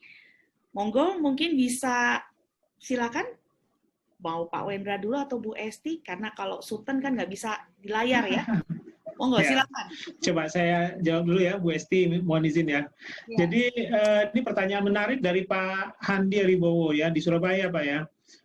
Seberapa besar tingkat loyalitas karyawan di saat adanya pengurangan gaji dan lain-lain selama pandemik? Dari hasil penelitian yang kami lakukan tadi Pak, yang sudah kami uraikan tadi, kami sebar di beberapa tempat di Indonesia penelitiannya, di berbagai organisasi baik publik maupun swasta, dan waktu itu terkumpul total respondennya adalah 275 orang. Yang kami temukan adalah justru saya mungkin menerjemahkan loyalitas yang Bapak maksud di sini adalah engagement ya. Justru tidak ada perbedaan engagement karyawan antara antara yang work from home dengan yang non work from home. Artinya sama saja gitu kan ya levelnya. Nah, kalau misalnya pertanyaan Bapak, apakah berbeda antara ketika pandemi belum terjadi dan belum ada pengurangan gaji dan seterusnya dengan kondisi pada saat ini? Saya belum menemukan datanya di Indonesia. Nah, tapi tadi data dari Amerika menunjukkan, ini kebetulan ada penelitian di Amerika dan mungkin saya menduga itu tidak akan jauh berbeda dengan di Indonesia. Kalau di Amerika menunjukkan bahwasanya level of engagement karyawan justru pada saat sekarang ini tinggi ya, bukan rendah ya, jadi tidak rendah. Itu yang di awal tadi saya sampaikan, ini kita hidup di zaman yang aneh ya, mestinya engagement karyawan itu jadi turun, tapi ternyata tidak ya. Ada beberapa kemungkinan, bisa jadi karyawan merasa mereka berpikir bahwasanya wah kita harus kita harus memberikan yang terbaik nih bagi organisasi agar organisasi kita tetap bisa bertahan, atau juga mungkin mereka berpikir oh ya saya harus bekerja sebaik-baiknya bagi organisasi ini, sehingga kalau organisasi ini bisa bertahan dan bisa memberikan keuntungan juga kepada saya, baik dalam bentuk ekonomi ya, dalam arti kata gaji dan seterusnya, ataupun hal-hal lain yang mereka cari, misalnya mereka mencari karir dan seterusnya, ataupun mereka mencari hubungan sosial dan seterusnya dalam bekerja itu, maka itu akan bisa diberikan organisasi selama organisasi itu masih ada. Jadi dari apa yang disampaikan itu, kembali saya coba kaitkan dengan apa yang model penelitian kami tadi menunjukkan bahwasanya sebetulnya meaning atau dorong yang membuat orang tetap bertahan atau memiliki engagement yang tinggi di dalam organisasi itu adalah makna bekerja yang mereka bangun sendiri dalam diri mereka. Mereka itu mencari apa ya. Jadi kalau di Peruri tadi ada 19 driver, ya banyak, mungkin sangat intensif ya. Tapi kalau dalam model kami tadi ada 5 driver untuk makna pekerjaan itu. Satu adalah job, itu orang bekerja adalah mencari transaksi ekonomi, mencari benefit secara ekonomi, mencari gaji ya, mencari penghidupan, kurang lebih seperti itu. Yang kedua adalah orang bekerja karena mengejar karir, jadi motivasinya karir. Yang ketiga adalah orang bekerja karena calling, istilahnya. Calling itu adalah panggilan hidup. Bahwasanya bagi mereka bekerja itu adalah memberi manfaat bagi lingkungan sekitarnya. Dengan bekerja mereka bisa membantu orang-orang di sekelilingnya, termasuk rekan kerja mereka itu sendiri ya. Dengan bekerja secara tim, perform, perusahaan bagus, memberi dalam tanda kutip makan kepada orang yang ada dalam organisasi itu. Berikutnya adalah bekerja itu karena mencari pertemanan, mencari lingkungan sosial. Dan yang kelima adalah bekerja sebagai business atau mencari kesibukan ya. Nah, dari hasil penelitian kami menunjukkan bahwasanya calling itu adalah aspek dari aspek meaning of work itu yang membuat engagement lebih tinggi ya. Jadi kembali lagi saya coba recap dari pertanyaan nomor 1 itu, seberapa besar tingkat loyalitas karyawan? Sayang kita data di sebelum dan sesudah itu nggak ada. Tapi yang bisa saya sajikan tadi, yang bisa saya jawab adalah orang yang bekerja di rumah ataupun tidak bekerja di rumah, itu engagement-nya tetap sama, nggak ngaruh. Ya. Kemudian apa program training yang pas di masa pandemi untuk membangun engagement di masa pandemi? Ya, kalau dari model kami tadi, kembali lagi saya gunakan model yang hasil penelitian kami untuk menjawab pertanyaan Bapak ini. Dari hasil penelitian kami tadi menunjukkan bahwasannya engagement itu paling besar dipengaruhi oleh meaning of work itu tadi. Bukan oleh leadership, ya, bukan oleh kejelasan dalam pekerjaan, tapi makna pekerjaan itu sendiri bagi diri si individu itu sendiri, itu jauh lebih besar pengaruhnya terhadap engagement. Itu model kami. Oleh karena itu, menurut saya adalah, kalau mau melakukan training di masa pandemi ini, maka training itu apapun jenisnya, tapi masukkanlah unsur-unsur motivasi ke dalam training itu, di mana motivasinya itu adalah mencoba mengingatkan kembali karyawan, apa makna bekerja bagi diri mereka. Meaning of work itu disampaikan kembali dalam training itu. Jadi mungkin dengan kalimat seperti ini, dikatakan bahwasanya, oke, ini adalah masa pandemi, mungkin kita harus strive, berusaha lebih keras lagi bagi organisasi kita dengan memperbaiki performa organisasi kita. Nah, dengan tercapainya kinerja organisasi, kira-kira apa impact-nya bagi makna Anda dalam bekerja di organisasi ini? Ya, apa impact yang akan tercipta? Ya, sehingga kemudian itu orang akan mencoba melihat, ya, ini ada keterkaitan antara makna saya bekerja, ya, dengan keberhasilan organisasi ini, sehingga nanti itu akan mempengaruhi engagement mereka di perusahaan. Saya rasa demikian, ya. Silakan Bu Esti, mungkin dari sisi yang praktis di Peruri bisa menjelaskan, ya. Baik, nah sebenarnya Bu Esti, mohon maaf kalau saya interupsi. Sebenarnya ada pertanyaan dari Ibu Francisca. Bagaimana, agak nyambung dengan pertanyaan tadi adalah bagaimana sih sebenarnya Peruri ini menjaga atau memelihara engagement karyawan selama masa pandemi ini. Tadi kalau Pak Wendra bilang kita kembalikan pada meaning of work dan bagaimana memotivasi dari sisi trainingnya. Kalau di Peruri sendiri gimana nih Bu? Training-training yang dilakukan dalam proses atau menghadapi COVID-19 atau pandemik ini, Bu. Silakan. Baik, makasih Mbak Gita. Jadi kalau pertama, tadi pertanyaan Pak Handi Aribowo berkaitan seberapa besar tingkat loyalitas karyawan di saat adanya pengurangan gaji dan lain-lain selama pandemi. Menurut saya, jika loyalitas itu diterjemahkan ya, mungkin nanti bisa dikonfirm ke Pak Handi, dengan stay, menurut saya sih realistis aja. Karena di luar sana industri itu sekarang lagi parah-parahnya, di mana-mana banyak pengurangan, banyak yang tutup. Jadi jika itu diasumsikan stay-nya karyawan seberapa loyal dia untuk stay tinggi, pasti tinggi. Karena tidak ada orang yang mau dalam situasi yang susah ini dia jobless. Itu menurut saya. Jadi tingkat loyalitas karyawan mungkin itu juga bisa nanti kita korelasikan dengan surveinya penelitiannya Pak Wendra tadi.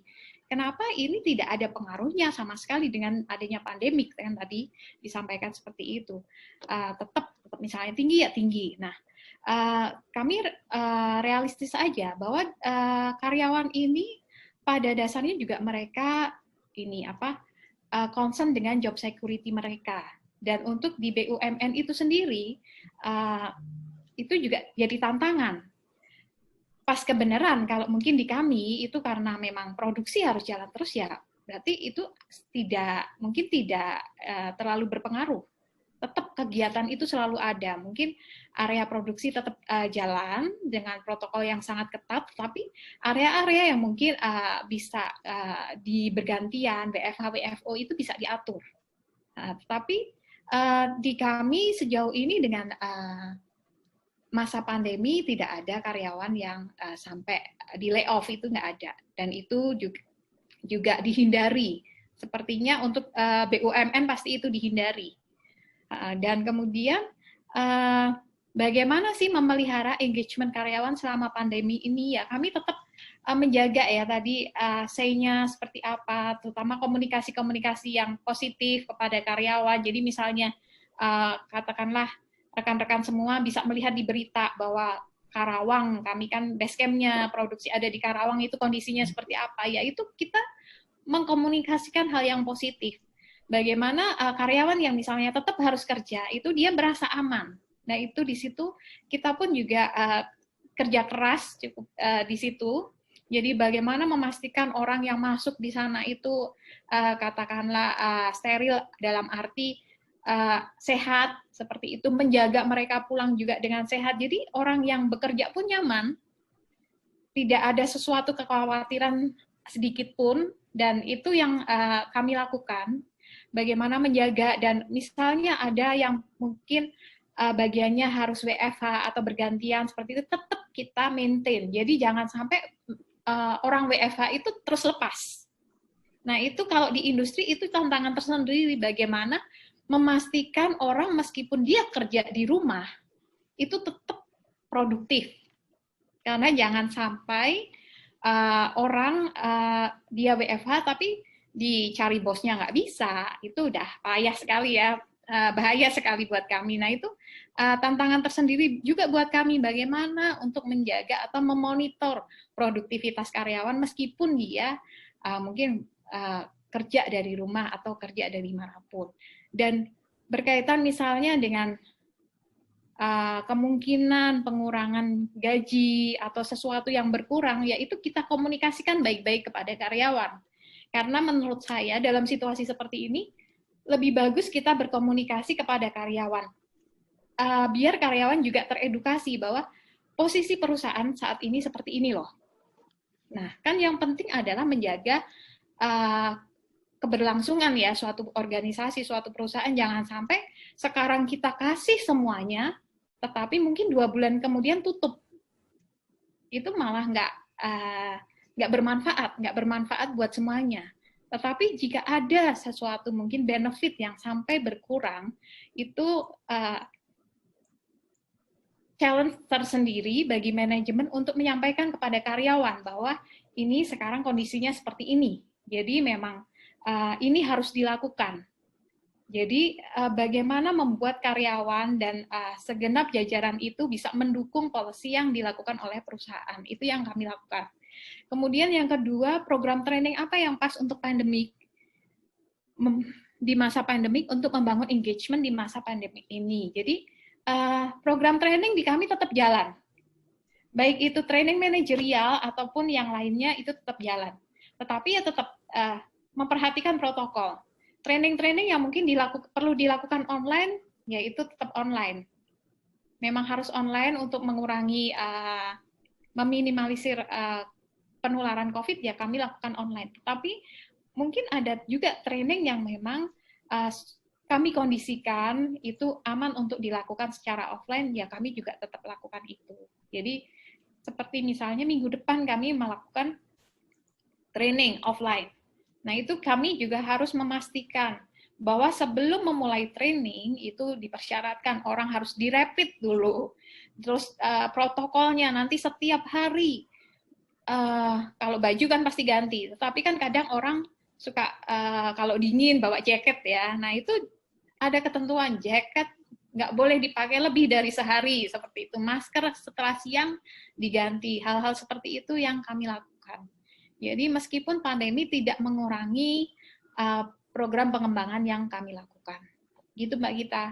Oke, baik. Jadi artinya training di tengah kondisi COVID kayak gini, baik itu kalau dari Pak Wendra tadi dengan memberikan meaning of work dan memotivasi para karyawan tentang memahami lagi sebenarnya makna dia bekerja ini seperti apa, dan kalau dari sisi Peruri tampaknya situasi apapun juga karena produksi tetap jalan terus, jadinya kita tidak ada perbedaan aktivitas ya Bu ya, artinya trainingnya tetap dijalankan tapi tetap dengan menjaga protokoler dari COVID-19 ini ya. Baik, terima kasih buat Pak Wendra dengan Bu Esti. Nampaknya saya harus masuk ke pertanyaan ketiga di sesi yang pertama, dan ini adalah sebagai pertanyaan terakhir di sesi pertama ini. Sebelum kita lanjut ke sesi yang berikutnya adalah dari Denitri Juliani. Izin bertanya, saya pernah membaca artikel bahwa survei engagement lebih disarankan daripada employee satisfaction survey. Kalau menurut Pak Wendra dan Bu Esti gimana? Dan satu lagi, mohon disarankan tool survei untuk employee engagement. Nampaknya ini masih pertanyaan berkaitan sama akademis ya, Pak Wendra. Mungkin mohon izin Bu Esti, kalau kita lemparkan kepada ahlinya, gitu kan ya, yang sering banyak mengajar. Silakan Pak Wendra. Oke. Baik, terima kasih. Sebetulnya sama saja Bu Esti, dari sisi praktis dan akademis itu saling melengkapi menurut saya ya. Baik, ini pertanyaan dari Mbak ya, Dimitri Juliani. Mana yang lebih disarankan, engagement atau satisfaction? Maka menurut saya itu kita perlu bedakan dulu apa itu satisfaction, apa itu engagement ya. Satisfaction itu orang sekedar puas. Jadi orang puas belum tentu strive. Nah, ini saya gunakan istilah Bu Esti tadi ya. Jadi yang kita inginkan adalah orang yang strive. Strive itu adalah memberikan extra effort lebih kepada organisasi. Kalau orang satisfy, dia bisa jadi hanya sifatnya transaksional. Dia puas dengan organisasi, ya datang jam 8, datang jam 7, pulang jam 6 misalnya kalau WFA ya. Kalau kerja di kantor ya, WFO ya. Atau ya disuruh mengerjakan A, dia akan mengerjakan A saja. Tapi kalau orang yang engage itu diharapkanlah diminta A, maka dia akan ada mengerjakan A++ ya, memberikan yang lebih baik, itu yang lebih yang strive ya. Nah, jadi pertanyaannya lebih lebih bagus mana, engagement atau satisfaction? Kalau menurut saya sih ini tergantung kebutuhan.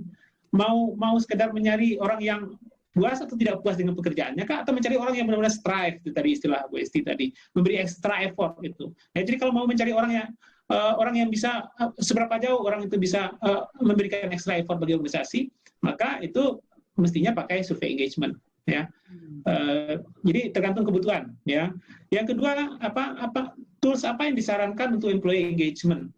Ya sebetulnya cukup banyak. Kalau saya menggunakan model job demand resource itu tadi. Nah, job demand resource itu khusus untuk employee engagement itu ada kuesionernya ya, dan itu sudah dipakai juga di penelitian kami ini dan sudah teruji validitas dan reliabilitas. Sebetulnya tools ini juga bisa dipakai ya. Jadi tools yang saya kembangkan itu di-adopt dari beberapa tools yang ada yang juga sudah banyak dipakai di dunia. Nah, kalau mau pakai lembaga-lembaga dari konsultansi tentu saja juga tersedia ya, seperti tadi dari Hewitt atau West Western atau Gallup yang 12 pertanyaan itu tadi, itu juga bisa dipakai ya. Itu ada yang berbayar, ada yang bisa diakses secara publik, saya rasa gitu ya. Nah, mungkin itu saja jawaban saya ya. Jadi tools kalau mau kalau mau mencari ya, sebetulnya Ibu Dimitri juga bisa mencari di artikel-artikel penelitian, jurnal-jurnal penelitian itu kan kadang banyak tools atau kuesioner-kuesioner yang terselip di appendix-nya tuh ya. Itu bisa dipakai juga sebetulnya dengan adaptasi tentu saja. Jadi kembali lagi itu terserah Ibu mau lebih nyaman yang mana ya, bisa menggunakan jasa konsultan atau mencari tools yang sebetulnya tersedia juga asal kita mau mencarinya. Mungkin itu dari saya. Ya, mungkin Bu Esti mau menambahkan, silahkan. Silakan Bu Esti, ada tanggapannya? Baik, Pak Wendra, Mbak Gita, kalau di Peruri sendiri, mana yang lebih dilakukan? Employee engagement survey atau survei kepuasan karyawan? Kami sebenarnya melakukan dua-duanya. Nah, jadi kenapa kami melakukan dua-duanya? Ya, selain kami dari organisasi juga butuh untuk menentukan strategi ke depannya seperti apa, tapi juga sebenarnya itu memang sudah dipersyaratkan juga sih kalau untuk kami di BUMN. Jadi setiap tahun di annual report itu nanti kalau Bapak dan Ibu sekalian lihat, itu kan sudah dipublish ya, jadi data yang tadi saya sampaikan itu bisa diakses, masuk aja ke web dan di situ pasti sudah ada berapa sih skor ininya, engagementnya, berapa tingkat kepuasan karyawannya. Nah, itu sebenarnya ada semua. Jadi, kalau ditanya mana yang lebih ini, ya kami melakukan dua-duanya. Karena kami juga bisa menentukan langkah-langkah yang diperlukan oleh Peruri, baik untuk meningkatkan engagement para karyawan, atau biar lebih puas itu seperti apa. Gitu, Mbak. Oke, jadi dua-duanya tetap dijalankan, ya Bu ya? Baik.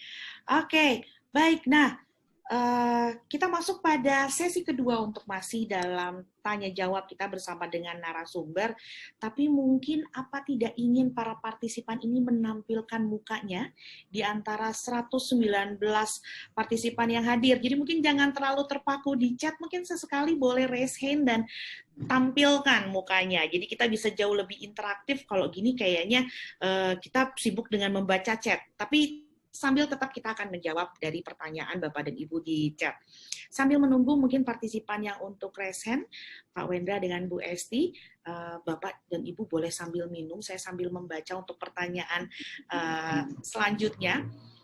Baik, kalau untuk pertanyaan selanjutnya dari Bapak Nirwan dari MTID, izin bertanya. Kami sudah melakukan survei terkait engagement ini dan secara umum masalah kesejahteraan adalah yang paling tinggi. Adakah program yang dapat diberikan kepada karyawan yang tidak hanya fokus terhadap kesejahteraan? Karena menurut kami dengan menaikkan gaji belum tentu menyelesaikan masalah.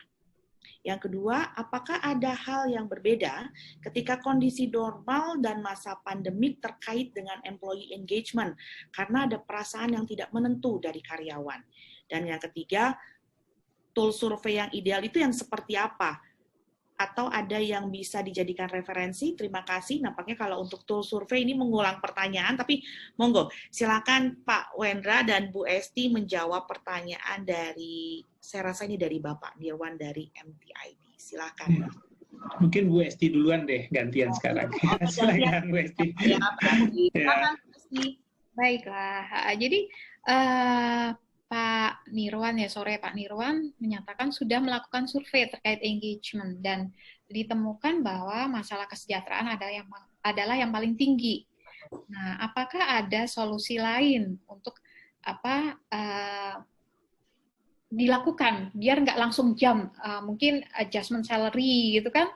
Pasti itu juga cost untuk perusahaan. Tetapi bisa jadi Bapak lihat misalnya bagaimana pandangan orang-orang berkaitan dengan performance manajemennya. Karena performance management itu menurut saya itu erat kaitannya dengan remunerasi. Jadi tadi kan survei itu kan sangat tergantung pada persepsi orang. Apabila seorang karyawan menilai misalnya, kok ini gajinya segini-gini aja ya, yang lainnya itu pabrik sebelah, perusahaan sebelah itu lebih tinggi loh, lebih kompetitif. Nah itu kita bisa lihat dari berbagai aspek ya. Pertama, mungkin tadi dilihat performance manajemennya kita seperti apa, menilai orang. Apakah ada masalah juga di situ, sehingga membuat penilaian itu dianggap mungkin tidak objektif.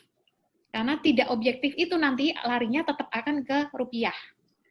Nah, di situ yang menurut saya bisa dijadikan salah satu solusi ya, bisa dilihat. Kalau misalnya itu sudah bagus, itu bisa kita jelaskan kepada karyawan. Ini loh, kamu emang berhaknya dapatnya sekian. Karena mungkin dia kan membandingkan pasti sama tetangga sebelah kan, sama mungkin satu unit, tapi kenapa si A dapatnya mungkin 2 kali lipat, saya cuma setengahnya. Nah, itu bisa saja terjadi. Walaupun biasanya untuk di suatu perusahaan sudah mengurangi mungkin info-info berkaitan masalah remunerasi itu bisa kesebar kemana-mana karena itu konfidensial ya, tetapi kita tidak bisa menghindari orang itu ngobrol. Nah, di situ jika memang sudah bisa dijelaskan bahwa performance management yang kita punya itu sudah bagus dan mungkin paket remunerasi yang kita tawarkan sebenarnya sudah bagus dan mungkin juga di sini ada kesejahteraan. Entah kesejahteraan itu yang dimaksudkan Pak Nirwan itu dari sisi gaji atau benefit yang lain seperti kesehatan dan yang lainnya. Nah, itu yang bisa kita lihat lagi. Jika berkaitan dengan gaji, kita bisa lakukan salary survey. Kita lihat posisi perusahaan kita. Jadi gaji-gaji untuk karyawan di kita itu seberapa sih jika dibandingkan dengan industri sejenis di luar sana? Apakah itu sudah kompetitif di pasaran ataukah belum? Jika misalnya kita, kalau Bapak menyampaikan sepertinya bukan gaji nih ya jadi masalah utama, dengan menaikkan gaji belum tentu udah masalah terselesaikan. Berarti Bapak bisa dong. Saya asumsikan struktur salary di sana sudah bagus, jadi Bapak tinggal menjelaskan ke karyawan, diedukasi bahwa perusahaan kita itu untuk paket remunerasinya sudah oke, tidak kalah dengan perusahaan tetangga lah seperti itu atau industri sejenis. Nah, kadang ketidaktahuan mereka itu yang membuat mereka berasumsi bahwa masalah terbesarnya adalah berkaitan dengan reward atau berkaitan dengan gaji, seperti itu. Terkadang itu juga kami alami sih dulu, jadi menggeser dari kebutuhan Maslow yang paling bawah menjadi meningkat ke atas, karena kan harapan kami itu makin meningkat ya, karena dengan meningkat kan pasti yang di bawah pasti sudah oke. Nah itu memang butuh sosialisasi, penjelasan ke para karyawan bahwa policy yang kita lakukan itu tidak sudah bagus, cukup bagus, tidak menyalahi aturan dari pemerintah seperti itu. Dan bagus juga kita melakukan selalu ngecek juga posisi remunerasi kita itu di mana. Jadi kita juga tahu pergerakannya, apakah kita sudah memberikan nilai yang kompetitif atau tidak. Itu yang pertama. Terus yang kedua, apakah ada yang berbeda ketika kondisi normal dan masa pandemi terkait dengan employee engagement? Nah, itu juga sebenarnya kami juga ingin mengukur ya, karena dalam waktu dekat kami juga ingin mengukur engagement para karyawan ini, which is itu di tengah suasana pandemi COVID-19. Jadi ya kami harapkan sih engagement-nya tidak turun sih seperti dugaan tadi ya, tapi hasilnya nanti mungkin tergantung pada survei. Mungkin itu Mbak yang bisa saya sampaikan. Oke, baik Pak. Setelah Bu Esti, mungkin silakan dilanjutkan dengan Pak Wendra. Ada tanggapan Pak terkait pertanyaan tadi? Oke. Pertanyaan nomor 1 tadi, saya rasa itu sudah sebagian besar dijawab oleh Bu Esti ya. Jadi artinya dari sisi organisasi, tentu saja kita perlu melihat apakah gaji yang kita berikan itu sudah kompetitif atau tidak, gitu kan ya. Karena karyawan tentu saja melakukan perbandingan gitu kan ya, apa yang mereka terima dengan dan pekerjaan seperti apa yang mereka lakukan, mungkin melakukan perbandingan dengan rekan kerjanya yang bekerja di perusahaan sebelah, pekerjaannya relatif sama tapi mungkin yang diterima berbeda. Jadi ada masalah equity, kesetaraan yang mereka cari gitu kan ya. Itu yang pertama. Jadi perlu dilihat. Yang kedua adalah komunikasi itu tadi, setuju ya. Jadi kalau perusahaan kita memang sudah bagus, maka memang perlu dikomunikasikan kepada karyawan sehingga kemudian ekspektasi mereka terbangun. Itu tadi saya setuju dengan itu. Tapi mungkin ingin saya tambahkan sedikit lagi adalah saya ingin mengambil contoh. Ini kebetulan ada perusahaan yang saya kenal sebetulnya dari segi reward dalam tanda kutip gaji itu tidak terlalu besar compare to other perusahaan in the same industry. Tapi apa yang terjadi di sana adalah perusahaan itu membangun culture yang sangat dekat antar karyawan, ya, dan tidak berjarak antara struktural dengan karyawan biasa. Jadi antara top eksekutif dengan karyawan biasa itu biasa aja. Kalau ketemu malah sebut-sebut nama kadang-kadang gitu kan ya. Jadi budaya yang terasa egaliter itu yang membuat juga orang bisa bertahan di dalam organisasi, ya. Jadi kalau kita lihat dari aspek budaya. Ataupun juga kadang-kadang yang penghargaannya itu penghargaan yang sifatnya non-financial ya. Jadi karyawan diberikan penghargaan misalnya employee of the month gitu kan, diumumkan di rapat. Atau itu juga bisa menjadi semacam membuat orang merasa ya tidak hanya gaji loh ternyata yang yang menyenangkan dari organisasi ini, tapi juga ada hal-hal yang tidak bersifat tangible, tidak bersifat finansial, tapi juga menyenangkan di organisasi ini. Jadi kombinasi kedua-duanya lah menurut saya ya. Jadi dari aspek salary survey diadakan, review mungkin kalau misalnya kita belum kompetitif, dan komunikasikan kepada karyawan, tapi juga kemudian bisa kita bangun iklim budaya yang akrab, yang yang tidak berjarak antara satu individu dengan individu yang lain. Karena saya coba kaitkan lagi dengan penelitian saya biar konsisten ya. Jadi salah satu meaning of work itu kan sebetulnya adalah mencari hubungan sosial itu tadi ya. Jadi ada meaning of work itu adalah dia mencari benefit dalam bentuk salary, ada juga meaning of work-nya adalah mencari kedekatan secara sosial. Jadi mungkin dari segi dari segi job ya, manfaat secara ekonomis itu mungkin ya standar, tapi kita bisa tutupi dari sisi lain, yaitu kedekatan secara sosial itu ya, dengan membangun budaya yang egaliter, yang akrab antara satu dengan yang lain. Tapi itu memang harus dimulai dari top eksekutif dulu ya, yang berkeinginan untuk melakukan itu. Mana Bapak sebagai orang HR mungkin bisa menjual ide itu kepada top eksekutif untuk menyesuaikan budaya dalam organisasinya. Nah, kedua, apakah ada hal yang berbeda ketika kondisi? Nah, ini mungkin kita menunggu dari Bu Esti ya. Nah, karena saya belum menemukan data di Indonesia yang membandingkan sebelum pandemi dengan sesudah pandemi. Ya, itu akan sangat menarik sekali. Tapi tadi di Amerika menunjukkan relatif tidak ada perbedaan sebelum dan sudah pandemi. Dan kalau penelitian saya pun juga hanya membandingkan antara orang yang WFH dengan non-WFH, dan tidak ada perbedaan di antara keduanya. Yang ketiga adalah tool survei yang ideal itu seperti apa? Tadi sudah dijawab juga barangkali ya. Tool survei itu ada yang bisa ditemukan dicari di Google aja ketemu Pak. Ya, Bapak coba cari di Google Employee Engagement Questionnaire. Coba saja ambil questionnaire itu, sebenarnya bisa di-develop sendiri kalau mau ya. Ambil questionnaire yang ada itu, kemudian Bapak adjust, sesuaikan konteks pertanyaannya dengan kondisi perusahaan Bapak.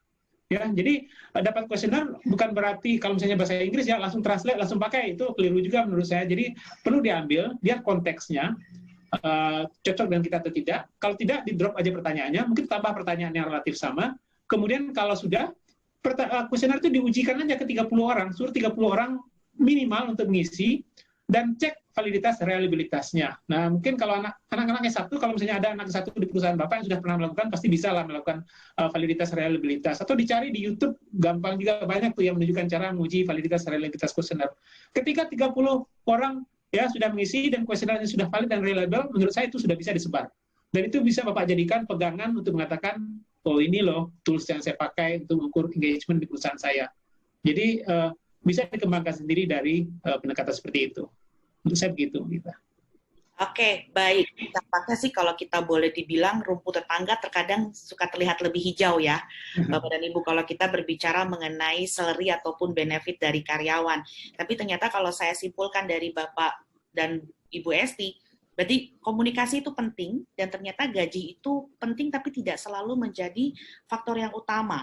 Ada juga faktor benefit lain selain gaji, kedekatan dengan hubungan sosial, itu juga menjadi penting. Nampaknya dua hal itu menjadi hal yang memang perlu kita sikapi juga sebagai organisasi. Nah, baik, terima kasih Pak Bu Esti dengan Pak Wendra atas jawabannya dari pertanyaan Bapak Nirwan. Kemudian kita masuk kepada pertanyaan dari Destita Khairili Sani. Mohon maaf kalau saya salah membacakan namanya, tapi saya ulang kembali dengan Mbak atau Ibu Destita. Selamat sore, perkenalkan saya Destita. Saya ingin bertanya kepada Bu Esti. Mohon input atau contoh bagaimana cara mengatasi employee yang stay-nya tinggi namun strive-nya rendah. Ini nampaknya Mbak Destita ini mendengarkan sekali tadi statementnya Ibu, stay-nya tinggi tapi strive-nya rendah, itu yang juga menjadi dihindari. Nah, gimana Bu cara mengatasi hal ini Bu? Silakan Bu Esti. Baik, terima kasih Mbak Destita pertanyaannya. Jadi orang yang stay-nya tinggi tapi strive-nya rendah, ini ya cukup berbahaya juga. Karena jangan sampai dia cuman ada di organisasi, tetapi dia nggak ngapa-ngapain. Pasti itu membebani organisasi.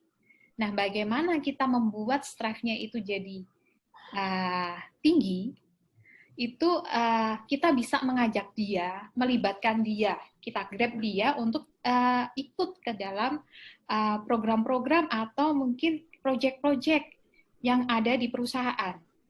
Nah, kalau perlu, terkadang ya kita assign aja orang itu. Jadi, ya dia mau nggak mau memang harus ikut dalam proyek tersebut.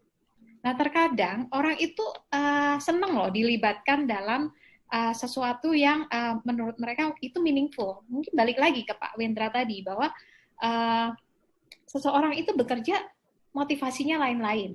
Ada yang karena uang, ada yang karena mungkin karirnya di situ cukup menjanjikan, ada mungkin fasilitasnya oke dibanding yang lain. Saya gaji kecil nggak apa-apa, tapi kalau fasilitas kesehatan saya dikasih semuanya di cover oleh perusahaan, itu menarik buat saya.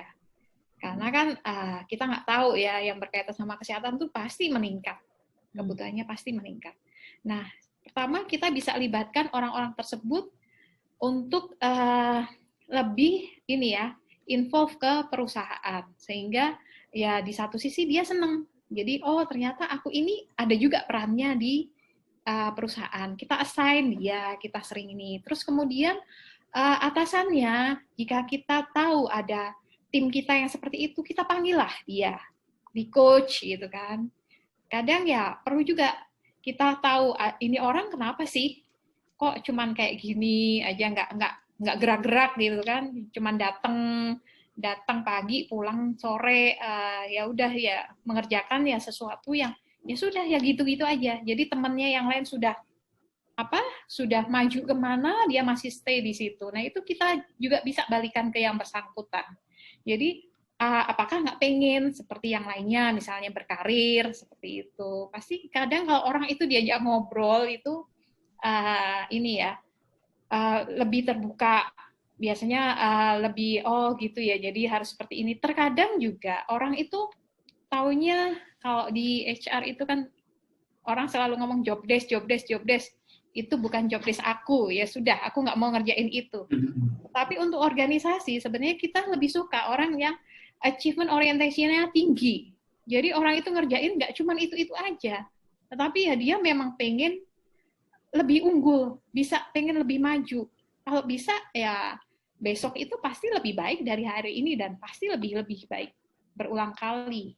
Nah itu yang budaya-budaya itu yang mungkin kita perlu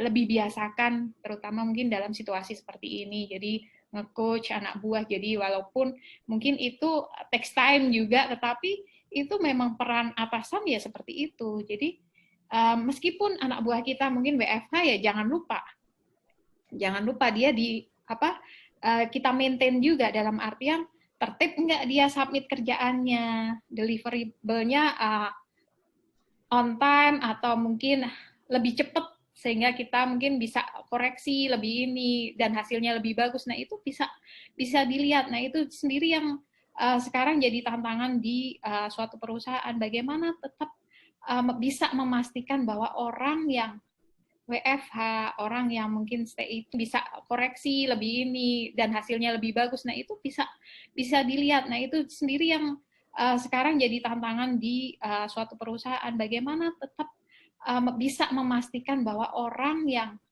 WFH, orang yang mungkin stay itu bisa koreksi lebih ini dan hasilnya lebih bagus. Nah itu bisa dilihat. Nah itu sendiri yang sekarang jadi tantangan di suatu perusahaan, bagaimana tetap bisa memastikan bahwa orang yang WFH, orang yang mungkin stay itu bisa koreksi lebih ini dan hasilnya lebih bagus. Nah itu bisa dilihat. Nah itu sendiri yang sekarang jadi tantangan di suatu perusahaan, bagaimana tetap bisa memastikan bahwa orang yang WFH, orang yang mungkin stay itu bisa koreksi lebih ini dan hasilnya lebih bagus. Nah itu bisa dilihat. Nah itu sendiri yang sekarang jadi tantangan di suatu perusahaan, bagaimana tetap bisa memastikan bahwa orang yang WFH, orang yang mungkin stay itu bisa koreksi lebih ini dan hasilnya lebih bagus. Nah itu bisa dilihat. Nah itu sendiri yang sekarang jadi tantangan di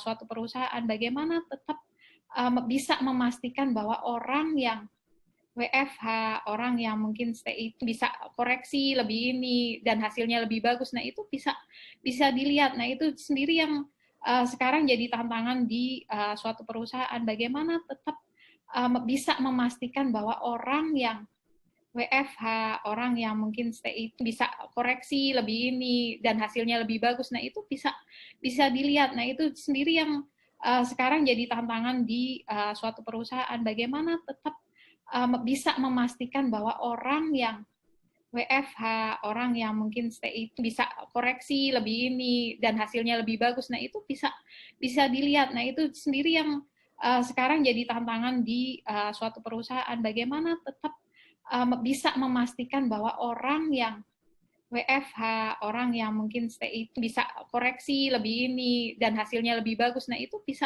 bisa dilihat. Nah itu sendiri yang sekarang jadi tantangan di suatu perusahaan, bagaimana tetap bisa memastikan bahwa orang yang WFH, orang yang mungkin stay itu bisa koreksi lebih ini dan hasilnya lebih bagus. Nah itu bisa dilihat. Nah itu sendiri yang sekarang jadi tantangan di suatu perusahaan, bagaimana tetap bisa memastikan bahwa orang yang WFH, orang yang mungkin stay itu bisa koreksi lebih ini dan hasilnya lebih bagus. Nah itu bisa dilihat. Nah itu sendiri yang sekarang jadi tantangan di suatu perusahaan, bagaimana tetap bisa memastikan bahwa orang yang WFH, orang yang mungkin stay itu bisa koreksi lebih ini dan hasilnya lebih bagus. Nah, itu bisa dilihat. Nah, itu sendiri yang sekarang jadi tantangan di suatu perusahaan, bagaimana tetap bisa memastikan bahwa orang yang WFH,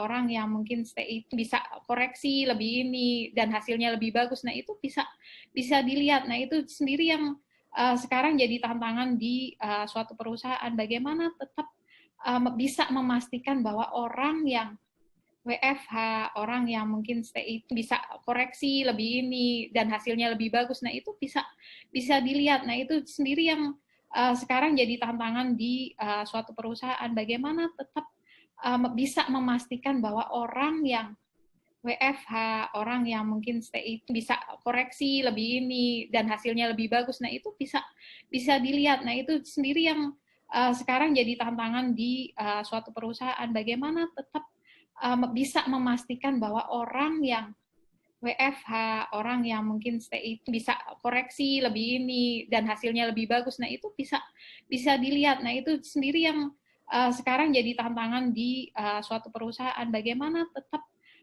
bisa memastikan bahwa orang yang WFH, orang yang mungkin stay itu bisa koreksi lebih ini dan hasilnya lebih bagus. Nah, itu bisa dilihat. Nah, itu sendiri yang sekarang jadi tantangan di suatu perusahaan, bagaimana tetap bisa memastikan bahwa orang yang WFH, orang yang mungkin stay itu bisa koreksi lebih ini dan hasilnya lebih bagus. Nah, itu bisa dilihat. Nah, itu sendiri yang sekarang jadi tantangan di suatu perusahaan, bagaimana tetap bisa memastikan bahwa orang yang WFH, orang yang mungkin stay itu bisa koreksi lebih ini dan hasilnya lebih bagus. Nah, itu bisa dilihat. Nah, itu sendiri yang sekarang jadi tantangan di suatu perusahaan, bagaimana tetap bisa memastikan bahwa orang yang WFH, orang yang mungkin stay itu bisa koreksi lebih ini dan hasilnya lebih bagus. Nah, itu bisa dilihat. Nah, itu sendiri yang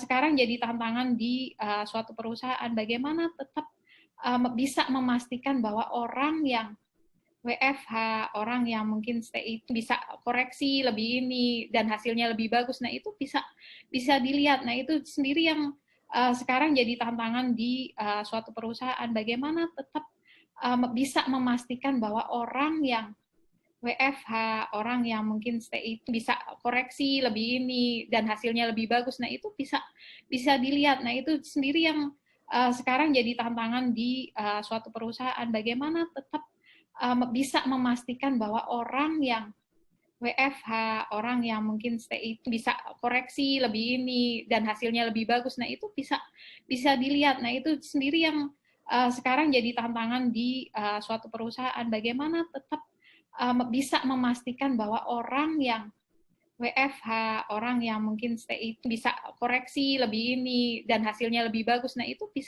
bisa dilihat. Nah, itu sendiri yang sekarang jadi tantangan di suatu perusahaan, bagaimana tetap bisa memastikan bahwa orang yang WFH, orang yang mungkin stay itu bisa koreksi lebih ini dan hasilnya lebih bagus. Nah, itu bisa dilihat. Nah, itu sendiri yang sekarang jadi tantangan di suatu perusahaan, bagaimana tetap bisa memastikan bahwa orang yang WFH, orang yang mungkin stay itu bisa koreksi lebih ini dan hasilnya lebih bagus. Nah, itu bisa dilihat. Nah, itu sendiri yang sekarang jadi tantangan di suatu perusahaan, bagaimana tetap bisa memastikan bahwa orang yang WFH, orang yang mungkin stay itu bisa koreksi lebih ini dan hasilnya lebih bagus. Nah, itu bisa dilihat. Nah, itu sendiri yang sekarang jadi tantangan di suatu perusahaan, bagaimana tetap bisa memastikan bahwa orang yang WFH,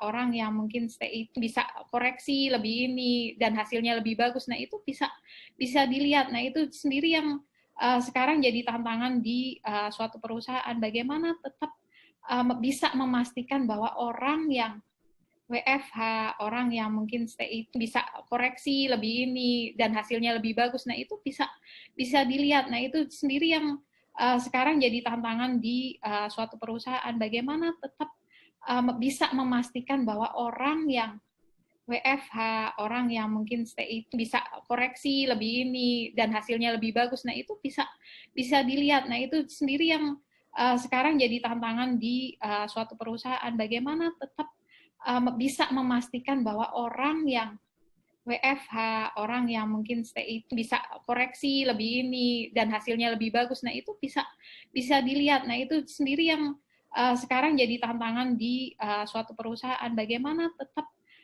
bisa memastikan bahwa orang yang WFH, orang yang mungkin stay itu bisa koreksi lebih ini dan hasilnya lebih bagus. Nah, itu bisa dilihat. Nah, itu sendiri yang sekarang jadi tantangan di suatu perusahaan, bagaimana tetap bisa memastikan bahwa orang yang WFH, orang yang mungkin stay itu bisa koreksi lebih ini dan hasilnya lebih bagus. Nah, itu bisa dilihat. Nah, itu sendiri yang sekarang jadi tantangan di suatu perusahaan, bagaimana tetap bisa memastikan bahwa orang yang WFH, orang yang mungkin stay itu bisa koreksi lebih ini dan hasilnya lebih bagus. Nah, itu bisa dilihat. Nah, itu sendiri yang sekarang jadi tantangan di suatu perusahaan, bagaimana tetap bisa memastikan bahwa orang yang WFH, orang yang mungkin stay itu bisa koreksi lebih ini dan hasilnya lebih bagus. Nah, itu bisa dilihat. Nah, itu sendiri yang